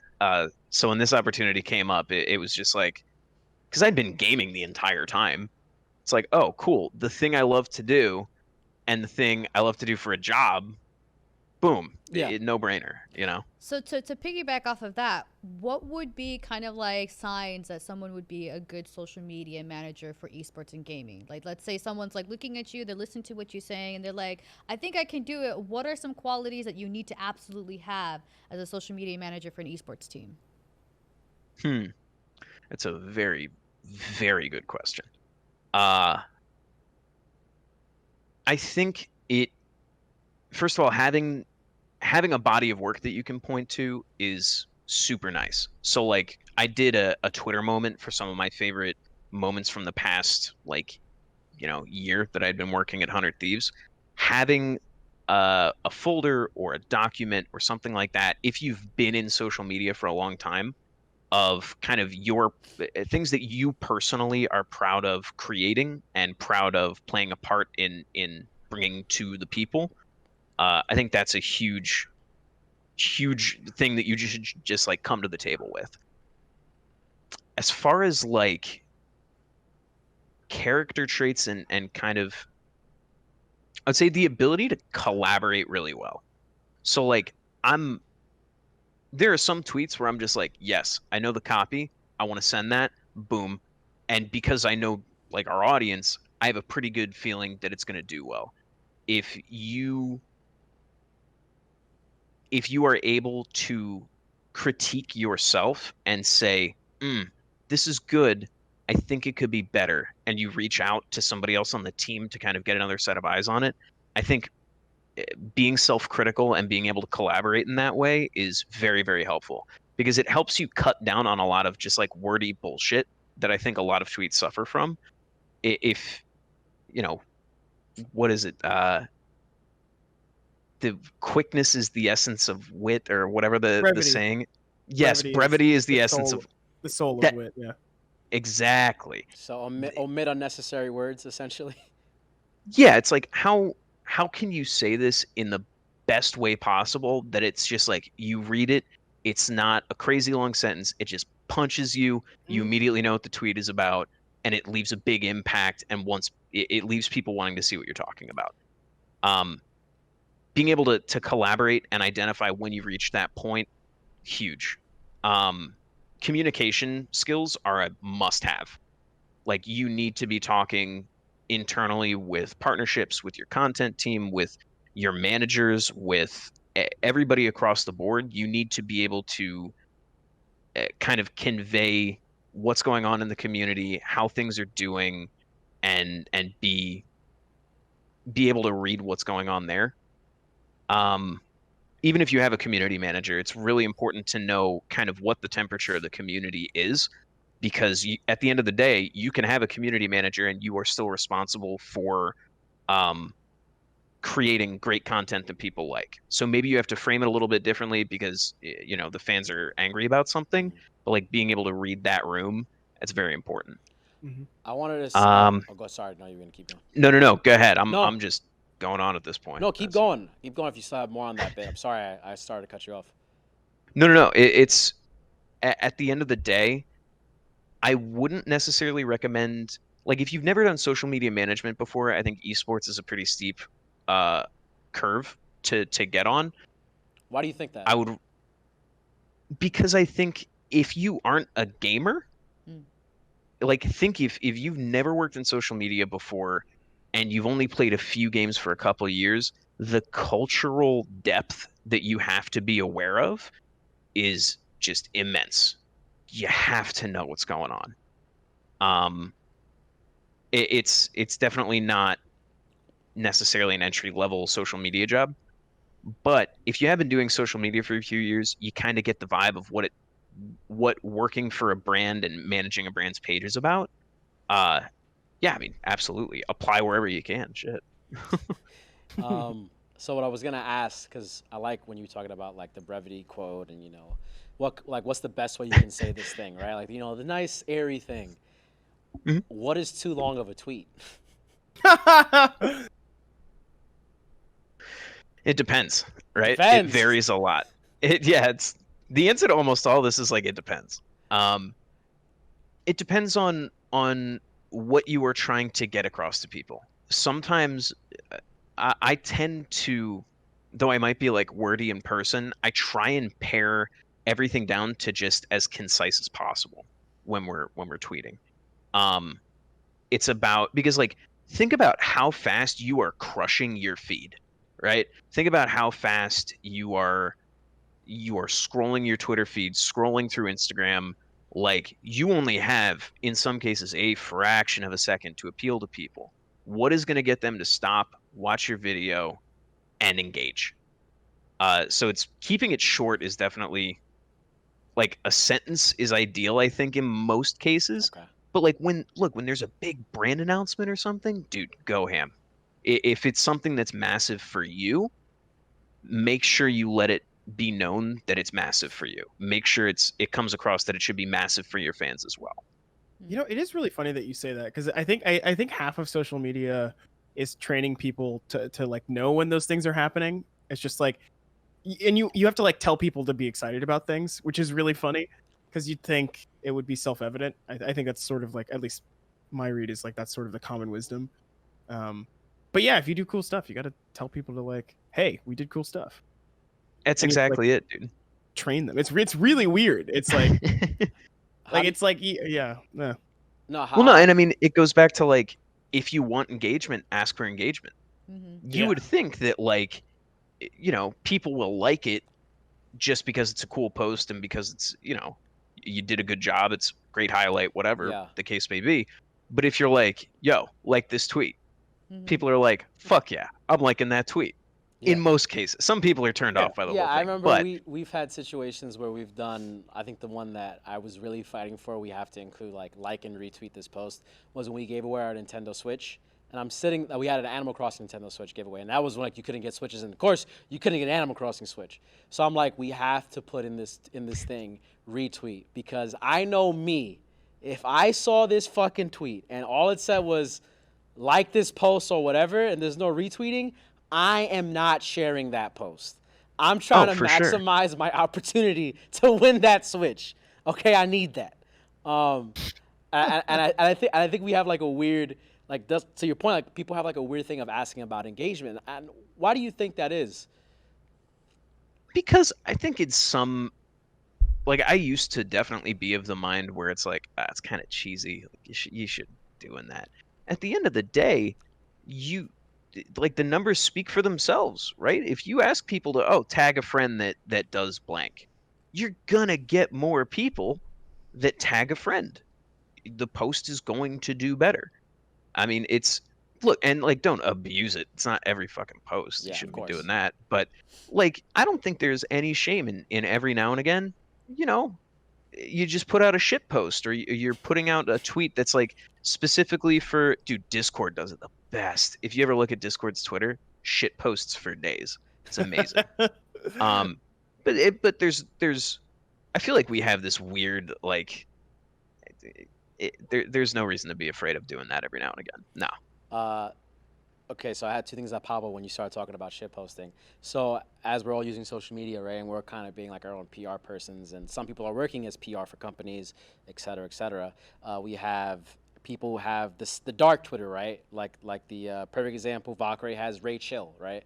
Like that's her separate Twitter from her Valkyrie Twitter. And this is not to talk about Valkyrie, I'm just using that as an example. Valkyrie people don't kill me. But I wanted to get your ideas. I love Ray. I love Ray too. I wanted to get what do you think about people who are at that level having two separate social media pages that are also both very public? Like it's not like it's a secret Twitter. Right. I think it makes a lot of sense. At some level, your social media accounts stop. In some cases, I'll say, stop being your social media and they start being your business. Right? You still want a place to express your thoughts without worrying about hurting that next tweet you make or it's why it's the same reason people make separate YouTube channels, right? It's like that, but for Twitter. You want to be able to do what you want, say what you want, engage with people the way you want without hurting the algorithm and the audience and the people that you have amassed around you on the main account. So I think it makes a lot of sense, and I think we'll definitely start seeing that a lot more on Twitter specifically. On Instagram, it's a little bit harder, but yeah, for Twitter, it makes a lot of sense. So I have a question from chat. RP9 was asking, what are one or two social media tools you cannot live without? Oh, that's a good question. That's tough. You only get two. Only get two. I'm going to a desert island. Everything else. Well, I mean, I think you can only tweet. Oh my I can god. only tweet or only. I think Twitter and Instagram are the obvious two, right? Past that, like tier 2 would probably be Twitch, just because of just the sheer amount of content that is created there, and YouTube. Next, that would be like Reddit. Like there's batches that I would take, but I think top 2, if we're going off that, yeah. Because I don't use any sort of like scheduling application, or I don't use TweetDeck. Like everything we do on Twitter is done natively on the platform. Even so I the think just like as well. So the analytics we do have a separate platform for, and we take what's offered there and then make our own extrapolations elsewhere. But yeah, it's when it comes to just publishing, the tools themselves would be the biggest thing for me, is like Instagram and Twitter. To go back onto what you said about scheduling, and I'm really interested in this. Do you have times where it's like we don't post? Like we don't post at 8 a.m. or 9 a.m. Like we only post when it's like 2 p.m. our time, or like my question is like, is there like whenever there's a great post you just post it, or are you like saving it for later? Golden time is what. Yeah, it's like I know that at 6 p.m. this is gonna hit. Let me fucking post it now and not at 8 a.m. when I thought it was a great idea. Yeah, I mean there are definitely some like you get a feeling for that. Do you guys index on it? I think is like more of my question. Like is like that what you're banking on? It's not as much that. It's more like, I mean, obviously, when you have a good tweet, you want it to go out and get as much exposure right off the rip as possible. So, like, of course, you would time that when the majority of your fans are active. That, I mean, core answer is right there. Yeah. Are there times when it's like, if something funny happens that offers very immediate value? Dude, we've sent tweets at 3 a.m. before. Like, no. When we did the numbers apparel drop, we had people lining up outside the Cash App compound for the in-person drop the next day. Crazy. We had people out there at midnight. Do you think we didn't tweet it? Of course we did. We tweeted at midnight. And guess what? It did great because it's good content. At the end of the day, if it's good content, it will get the shine typically that it deserves. Yeah, in some instances you do want to wait a little bit. Make sure you send it at the prime time. the right moment. You know? I definitely want to Yeah. jump back to your conversation about Instagram and Twitter being kind of like the definite tools that you use. Twitter, obviously, it's an easy answer. Like, I Yeah. feel like memes and like clips do well, but like with Instagram, it's so bombarded by like with influencers and like Yeah. Insta models and stuff like that. Floss. How does gaming create a space on a platform like that that is so heavily oriented on like the aesthetics of like beauty and Yeah. fashion and makeup? Where does gaming play a part in that platform? So I think we sort of have an unfair advantage in that we also kind of dip our feet into the fashion side of things, right? When we do apparel drops. Mhm. Yeah. That being said, Instagram very much lends itself to the consumption of short form video content, which is something that gaming just has in spades. Is it a Warzone team wipe? Is it a Fall Guys win? Is it a Fall Guys fail? It's like there's still very much a space for that sort of content. And you attract the people that are just sort of interested in that. So you find each other eventually. But yeah, I mean, for sure, there is a lot of that content on Instagram, but there's a niche for gaming. You know, I wanted to ask you this. Did you have a question? Oh, I thought you raised your hand. So you posted recently a thing about YouTube and Twitter. I mean, YouTube and Twitch. And I kind of, Mhm. I'm like, yo, I've been trying to tell people it's time to go to YouTube, right? You're a partner Twitch streamer, or you don't stream as actively as you once did. How do you feel about the current battle between YouTube and Twitch? Do you think more people need to honestly give YouTube a shot than trying to go into the pool of Twitch? Because it's, I already always think people are trying to be purple. For some reason, they want to be purple all the time, but like red is also cool at the same time. Oh yeah. I mean, yeah, I think YouTube already has just such a massive market share of video views, right? They have a massive community that they've built over the past decade and a half at least. It makes sense that YouTube was gonna come a knockin' at some point, and I think we're very much hitting the point where YouTube has arrived. The three key things that I'm looking for YouTube to really be ready to fight that battle. I'm looking for a revised UI on the stream itself, right, with chat and everything like that. I'm looking for a redesign of that, maybe a change in how they refer to some things like super chats. I want to see that kind of switched up. Second thing, better discoverability for streamers, for creators that are live streaming. Right now, it's very hard to find, unless you know the exact person you're looking for. It's very hard to find that live content if you're looking to watch live content. And it's very hard to find new live streamers if you don't already know who they are. Third thing is clips. Clips, fucking clips. Biggest three things. If they fix those three things, we are going to have a massive platform war, and YouTube and Twitch are going to be duking it out. Promise. Well, It's there. I can feel it. it is really fun. Oh man, duking it out. It's funny because like that implies that like Twitch is even as close to as big as YouTube, which obviously it's not. But like, Oh yeah. they're so dominant in the live stream space that yeah, no, I think it's really funny. It's really correct because again, like I can't figure out what YouTube's live streaming culture is. I'm sure you have a better insight into that, having like Courage on your team or whatever. But still, it is. Yeah, I think you're absolutely right. I think YouTube, like the one thing that really bugs me is like YouTube could have the dominant live streaming Oh, yes. platform, like easily they could. Easy. But they just haven't, and I feel like they're so close, and they just haven't taken the last step to really get there. And I'm waiting for it, and I can't wait when it happens because it's gonna be fucking glorious. It's gonna be great. Nate Shot's going to YouTube. But what about gaming. the reverse? Like Twitch can also get, because the thing is with YouTube is that there's so much more variety and diversity of content that you can get on YouTube, and you can get it on demand. Whereas Twitch, you have to kind of like wait for the person to be live. This is my question to you: what do you think Twitch has to change to actually be like a decent competitor against YouTube? Stop being elitist. Well, first of all, I think they kind of need to hammer down, and this is just my personal thoughts here. I feel like they kind of need to hammer down the corners and really pin down what their TOS is and apply it evenly across everything. Big thing for me is like the culture that you've created. Make sure everything is enforced across the board. YouTube doesn't really seem to have a problem with that. They have problems with other things, and they certainly have problems in other areas. But when it comes to like enforcing TOS on things that are very obviously wrong, but somehow nobody gets banned, I feel like YouTube has a better track record, at least in my mind. I don't By know. adhering to their TOS and not like, making Yeah. exceptions for certain people. And same with Mixer. Mixer had a great TOS policy. They were super on top of it.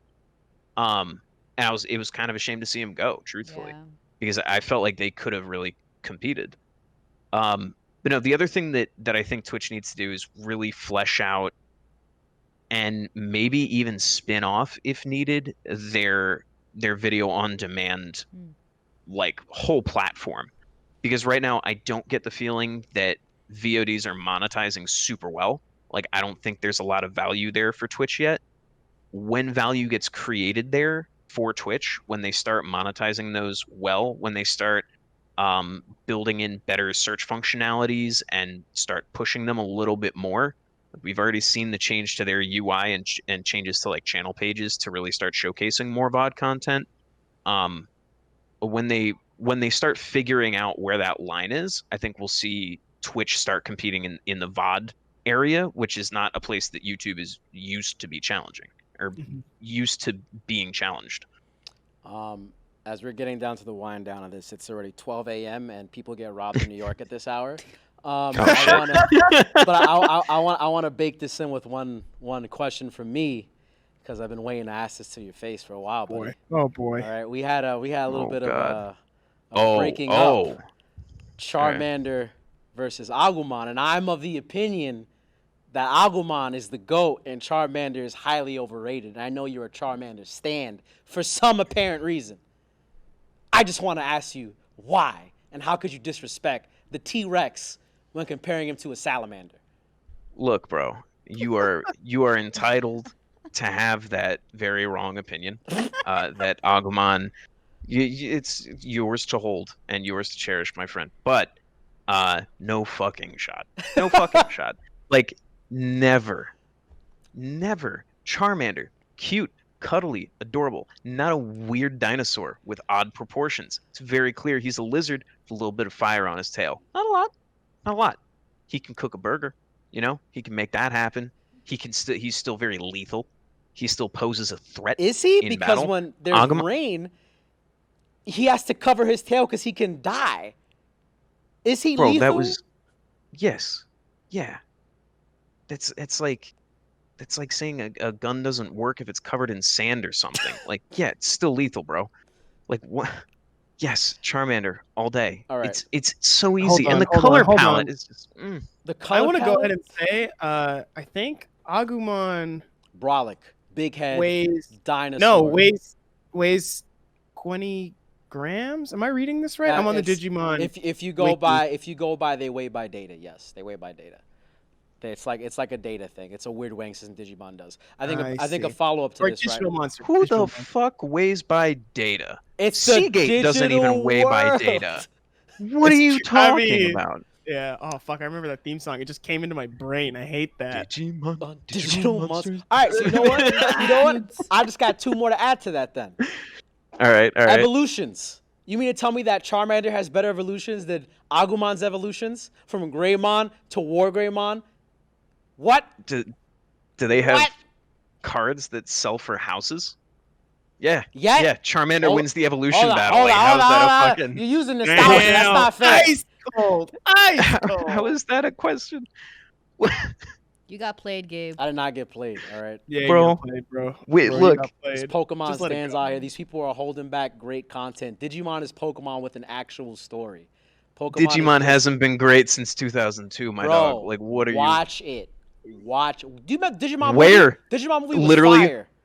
I would not be able to find a Digimon movie on any streaming That's platform bullshit. if That's I bullshit. fucking tried. Go to YouTube Like, right now. Go to- Gabe, Where? YouTube right now. when Type was in the Digimon last first time you movie. played a Pokemon game versus a Digimon game? Last time I played a Pokemon game was Pokemon Sword and Shield. You're gonna And get when me was the right last there. time you played It was a my Digimon game of game? the year. And the last time I played a Digimon game was Digimon on my phone, which was about a couple months ago. I think it's called Digimon Tamers. So I don't want to Dude, see you sass me. Digimon the movie DVD is $62 right now on Legendary. Amazon. Legendary. It also has a 24% on Rotten Tomatoes. That's well, I don't So trust what was the name of Rotten that game? Tomatoes. Game? I think it's called Digimon Tamers. Digimon Tamers. I don't have it on my phone anymore. Digimon Tamers sales. Mobile. Let's see if we can iOS. Oh, find here we that. go. By Yeah. say it's a free phone app. Woo! What are you Freaking- doing? Kill him. Kill Get him. How many fuck outta downloads that Kill shit him. got? All right, can we agree? Monster Rancher is not that good compared to the three. Nice Dude, trying I'm to not save even it. touching It's that. not gonna happen. It's Are we gonna touch on we that? are agreed there. Okay, Yeah, all right. As long that's- as we end on a good point. Narz and Bijan, do you got anything to sign off with? Add, ask? Yeah, I mean, no, not really, guys. Just I think Blackbeard, I think you're very insightful about this stuff, and it was I really do nice want to talking to you. mention Blackbeard. I didn't get a chance Thank you, to say man. this before. I love the new merch. I love the sweater. You know, if She's you trying to wanna, get if one. you wanna send me one, I will rock the shit out of it. I knew there was an angle sneaking up in there, man. I Listen. saw the Yeah, it was mission. pretty I obvious just from the want to very say, beginning there. I didn't say, I'm a big fan. I'm a really big fan.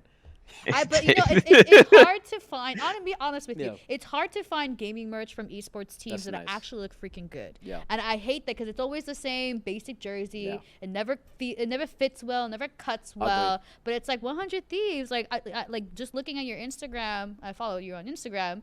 If you want to follow back. It's so good. Yo, dude, I respect Shoot it. your I shot. respect Like, it. there's a coin to be made. There's a code to be Look. made. 100 But Thieves seriously, your Narz. clothing on fleek. I have to say, you guys are pioneering the future for gaming fashion. I have so much respect. Everybody got to look at you guys for that. So, thank you for keeping it authentic. Appreciate it, dude. I wish I could take any of the. I'm the least I mean, fashionable person on earth, dog. You're the one on the show right now. You can take as I much own that credit shit. as you Yeah, like. take all of it. Just like Oliver did. I own Fall Guys. Well, no, I mean it's an extremely gratifying experience to work with people the caliber that we have working on that apparel and creating the content that we have. So I'll say that you're right. They are incredible people. Absolutely love them. Doug Barber, G-Day, just incredible. So Gonna need to get Jackson on Sick. a shot on the show in the future. This will be my this will be the audition tape for them. Hey, we had Blackbeard on. You guys should come on too.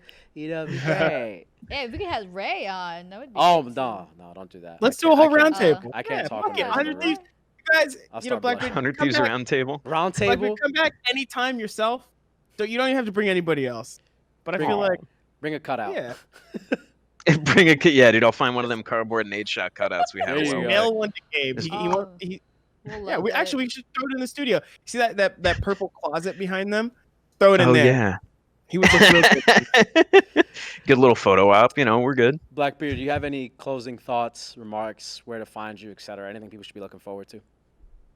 Hey, I mean, honestly, more than anything, go follow 100 Thieves on Twitter. Go follow 100 Thieves Gaming and 100 Thieves on Instagram. I'm just at Blackbeard. I tweet dumb shit, and it's mostly like gold camos that I got while gaming. So if you're into that, like, that's my thing. I've been going through and knocking out all the gold camo challenges from Modern Warfare. So if you want to see what those look like when they're shiny, and you don't want to Google it, just oh boy. But no, dudes, I appreciate you guys having me on. It's a lot of fun, and I appreciate that some people are working to shine a light on the people behind the scenes. So Yeah. thank you guys. I really appreciate It's the it. most important part, man. It's the people that no one sees that are really getting the shit done out there, Well, thank you, dude. Bijan, take us out with your iconic send-off, buddy. All right, it's past midnight, everyone. You should already be in bed if you're on the East Coast. First of all. Second of all, thank you so much for watching. We'll be here again next week, next Thursday, 10 p.m. Eastern, 7 p.m. Pacific, 368, twitch.tv/368NYC. We'd love to see it. Thank you so much for watching. Okay. Good night, everyone. Night. Thanks for watching.